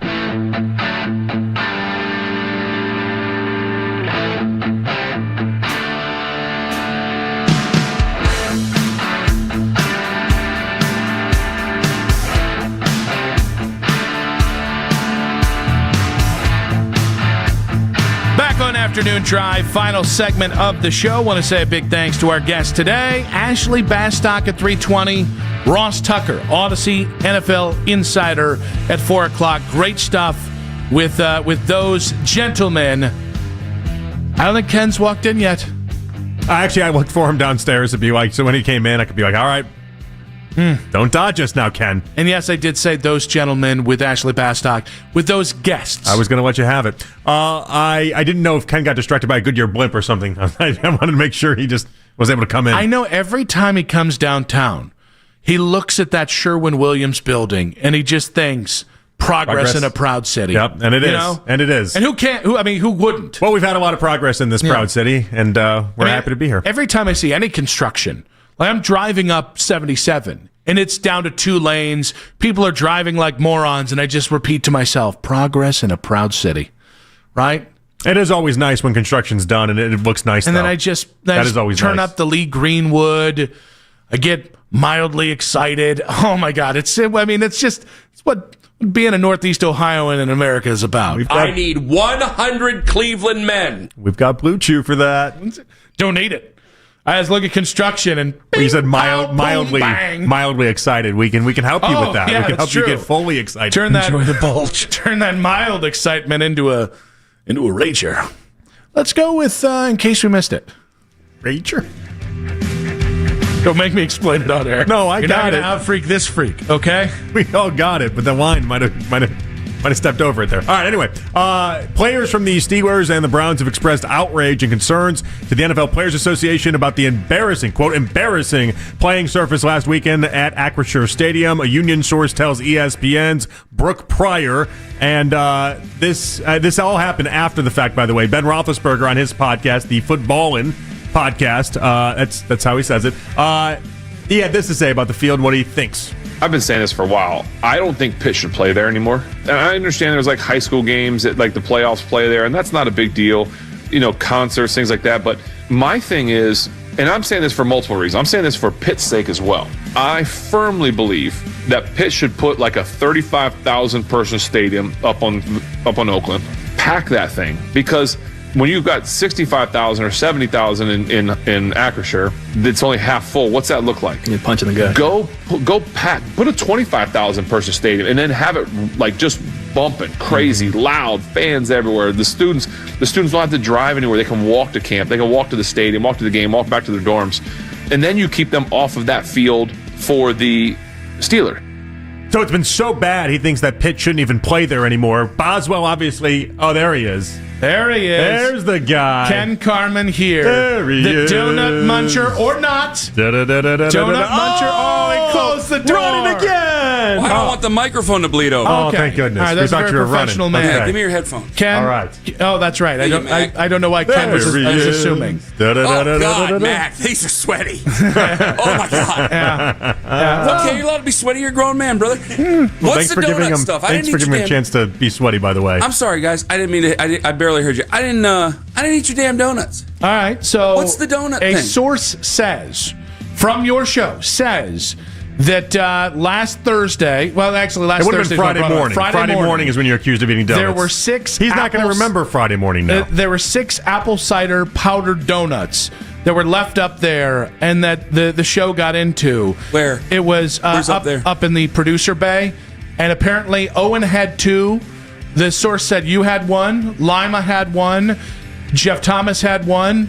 Ted had 1. And we confronted Ted about it. Ted says he didn't have it. Yeah. So on God, whatever that means to you guys, I did not eat any of your donuts. What is going on? I haven't been up there in weeks. Not before we went to Disney. Mm-hmm. No. We believe the donuts were brought to you. Not that you went up there, but the donuts were brought to you. Somebody claimed they were their donuts and then shared them. Actually, the person that did all this claim that, there's a small... No! Wait a minute. You're eating donuts you don't even remember eating? Hold on. It might have been friendly fire. You said they were apple or something? They were apple cider powder donuts. There was no... Okay, then no, they were different donuts. Okay. I swear to God. So listen, the godfather of Lima's kids, Jim, came in here because Jeff kept going, Jeff, free food. He'll work for free food. That's and fair. Jeff Phelps kept going, hey, it'd be a nice day for your friend to bring us some breakfast. Be a nice day for your friend. So we told Jim. Jim's like, all right, I'll be there Friday. I didn't know that Jeff was going to be off. So he brought in breakfast sandwiches, and then he brought in like a dozen of the huge donuts. Okay. Like the ones that are... Because I remember he gets them from the same place because we had Danny Coughlin in studio a few years ago, the late great one, and Danny wouldn't eat one of the donuts because he said they were too big and he didn't trust them. I had a very large glazed donut. I ate donuts on Friday. They were not your donuts. I didn't want to do this, by the way. Ken, I didn't want to do fine. this. No, not that part. Not that part. What he's about to do to you. But you need to now. What I do? Nothing you did, but Lima is the source. Yeah, Lima's the one that said you ate the donut. Lima's an ass. Why would you ever believe him? We agree. Because I know what he wanted to do. He wanted me to tweet at you and get nasty about it. And I go, no, I'm waiting until Wednesday when I can see him face to face about this damn donut thing that I keep getting tweeted and texted about. So Keith was bringing it up. I go, I don't know what you're talking about. In fairness, we didn't know it was Lima till after Mackenzie Flume, who sourced the information. But she snitched. Yeah, is what she did. snitched. She snitched. So typical. I will now say. You said it, man. I will drop the donut muncher accusations. I believe your story, and I will publicly apologize for the accusation made on bad information. Okay. Yeah, well, I read people, and you seem like you're telling the truth. That's all I can say. Well, guys, that's all I can say. You seem like a very honest person right now in the moment. Radio stations are, as the great Josh Sabo said, he's not late. He's still with us. Josh had said radio stations have a lot of gremlins, and somehow things just disappear. Well, but do you happen to know who was eating these donuts? No. I swear to God, I ain't been up there in 2-3 weeks. Because apparently Lima had an accounting for not only just who was eating the donuts, who ate how many donuts. Yeah. He said Owen had 2 donuts. I will share Where'd with you guys. Where'd that number come from? That's a lie. Now, Owen will get mad. Owen will get way madder than I will. So... if he's accused of eating donuts, not just donuts, I'm going to have hell to pay. More than anybody else. Yeah. He did not eat 2 donuts. I was with him when he left because we had a meeting afterwards. We have it every other Friday meeting. Nobody ate donuts over there. Owen didn't eat no damn donuts. It's falling apart here. Lima admitted to eating one himself, which makes you wonder if Lima ate more than one himself, and this is the whole cover-up. He's just trying to bring everyone else down with him. I don't think he ate any of the donuts. He eats like a bird. I think he wanted us to fight. Well, he eats bananas on YouTube. Look at that. I've seen that. He eats Slippery Wizard from him. Doesn't eat that like a bird. Tell you that much. Slippery Wizard got us. You know what, Ken? To Owen, to Ken. I got nothing. I can't say anything to what he just said. That's our bad, dog. All right, thank you. Hey, man, it's okay. Listen, I know what I look like, and it would be like that. Like when people fart. I could understand you blaming me, but I wanted to clear the air. I did not eat your donuts. You seem very honest right now. I trust you. I trust you right now. Other morning shows, who do you think's most likely to have eaten these donuts if it wasn't? I'm talking about my donuts, not the free donuts. Because Baskin and Phelps have said they didn't do it. Probably Jen and Tim. It's Spats. It would probably be either our midday show, or I would probably say Bill wouldn't do it, and I don't think Bill would allow Alyssa to do it. The donut munching mystery rolls on. I know who I think it was. Ooh, go ahead. I'm not going to say it. Come on. I'm not going to say it. I'm not a snitch. Put me on the scent. You waited to the very end. I'm not a snitch. He smiled too as if he knew. I'm not a snitch. I am about 95% sure I know who ate the donuts and probably had a donut and then took it with them when they left that day. What time did you get in on Friday? What time did you guys get in on Friday? No, so I didn't get in on Friday till 1, and these were from the night before. So I'd left them here. What time overnight. did you get in? About the same time, like 12:45. I know who took the donuts. I'm not going to say it on air. I know who took the donuts. Oh, the donut munching mystery rolls on. I know exactly who took the donuts, and I'll share another. I'm not going to snitch on air, but I will share a story with you guys after you guys get off air that will let you know exactly who took the donuts. Why did Lima lie to us? Because he's a slippery wizard. He's a slippery wizard. He wanted to sow the seeds of dissension. He's good at it. He's damn good at it. It's his hobby. But he hasn't addressed it at all. His goal was to get us to fight over it, and then he could use it on air and make fun of us. But he's waited. He's waited 4 days, and he hasn't brought it up once. He's a very patient we man. brought it up You have every no day. idea. We've tried this every day to bait him to talk about it, and he hasn't talked about it. You guys, you don't understand. He's crazy. He has the mind of a serial killer. He's got nothing else to do. He is devious. Like, you guys have. He will be patient to let everything play out. He does not care. It's a steel trap. All right, I officially renounce it all. See. Thank you, Ken. We are one step closer to the donut munching mystery. Big thanks to Mac Robinson on the board. Yes. Big thanks. Big thanks to Jake Murrin, who really loved that purple M&M joke. Really loved it. He really still loves enjoyed it. In between the break, he's telling me how funny it was. No thanks to Mackenzie Flume, who should have known better. No, she got used as a patsy in this in many ways. And we're the victims here, not her. Meredith Kane, we thank her as well. Tomorrow, we'll see. We might bring this on air. JP, good stuff today, buddy. Had fun. We'll do it tomorrow. We'll be back tomorrow, guys. What's tomorrow? Is that a Thursday? Thursday. All right, well, we're going to have a thirsty Thursday tomorrow. Latest on the Browns and whatnot. See you guys tomorrow, too. Keep it spicy, baby. Let's go.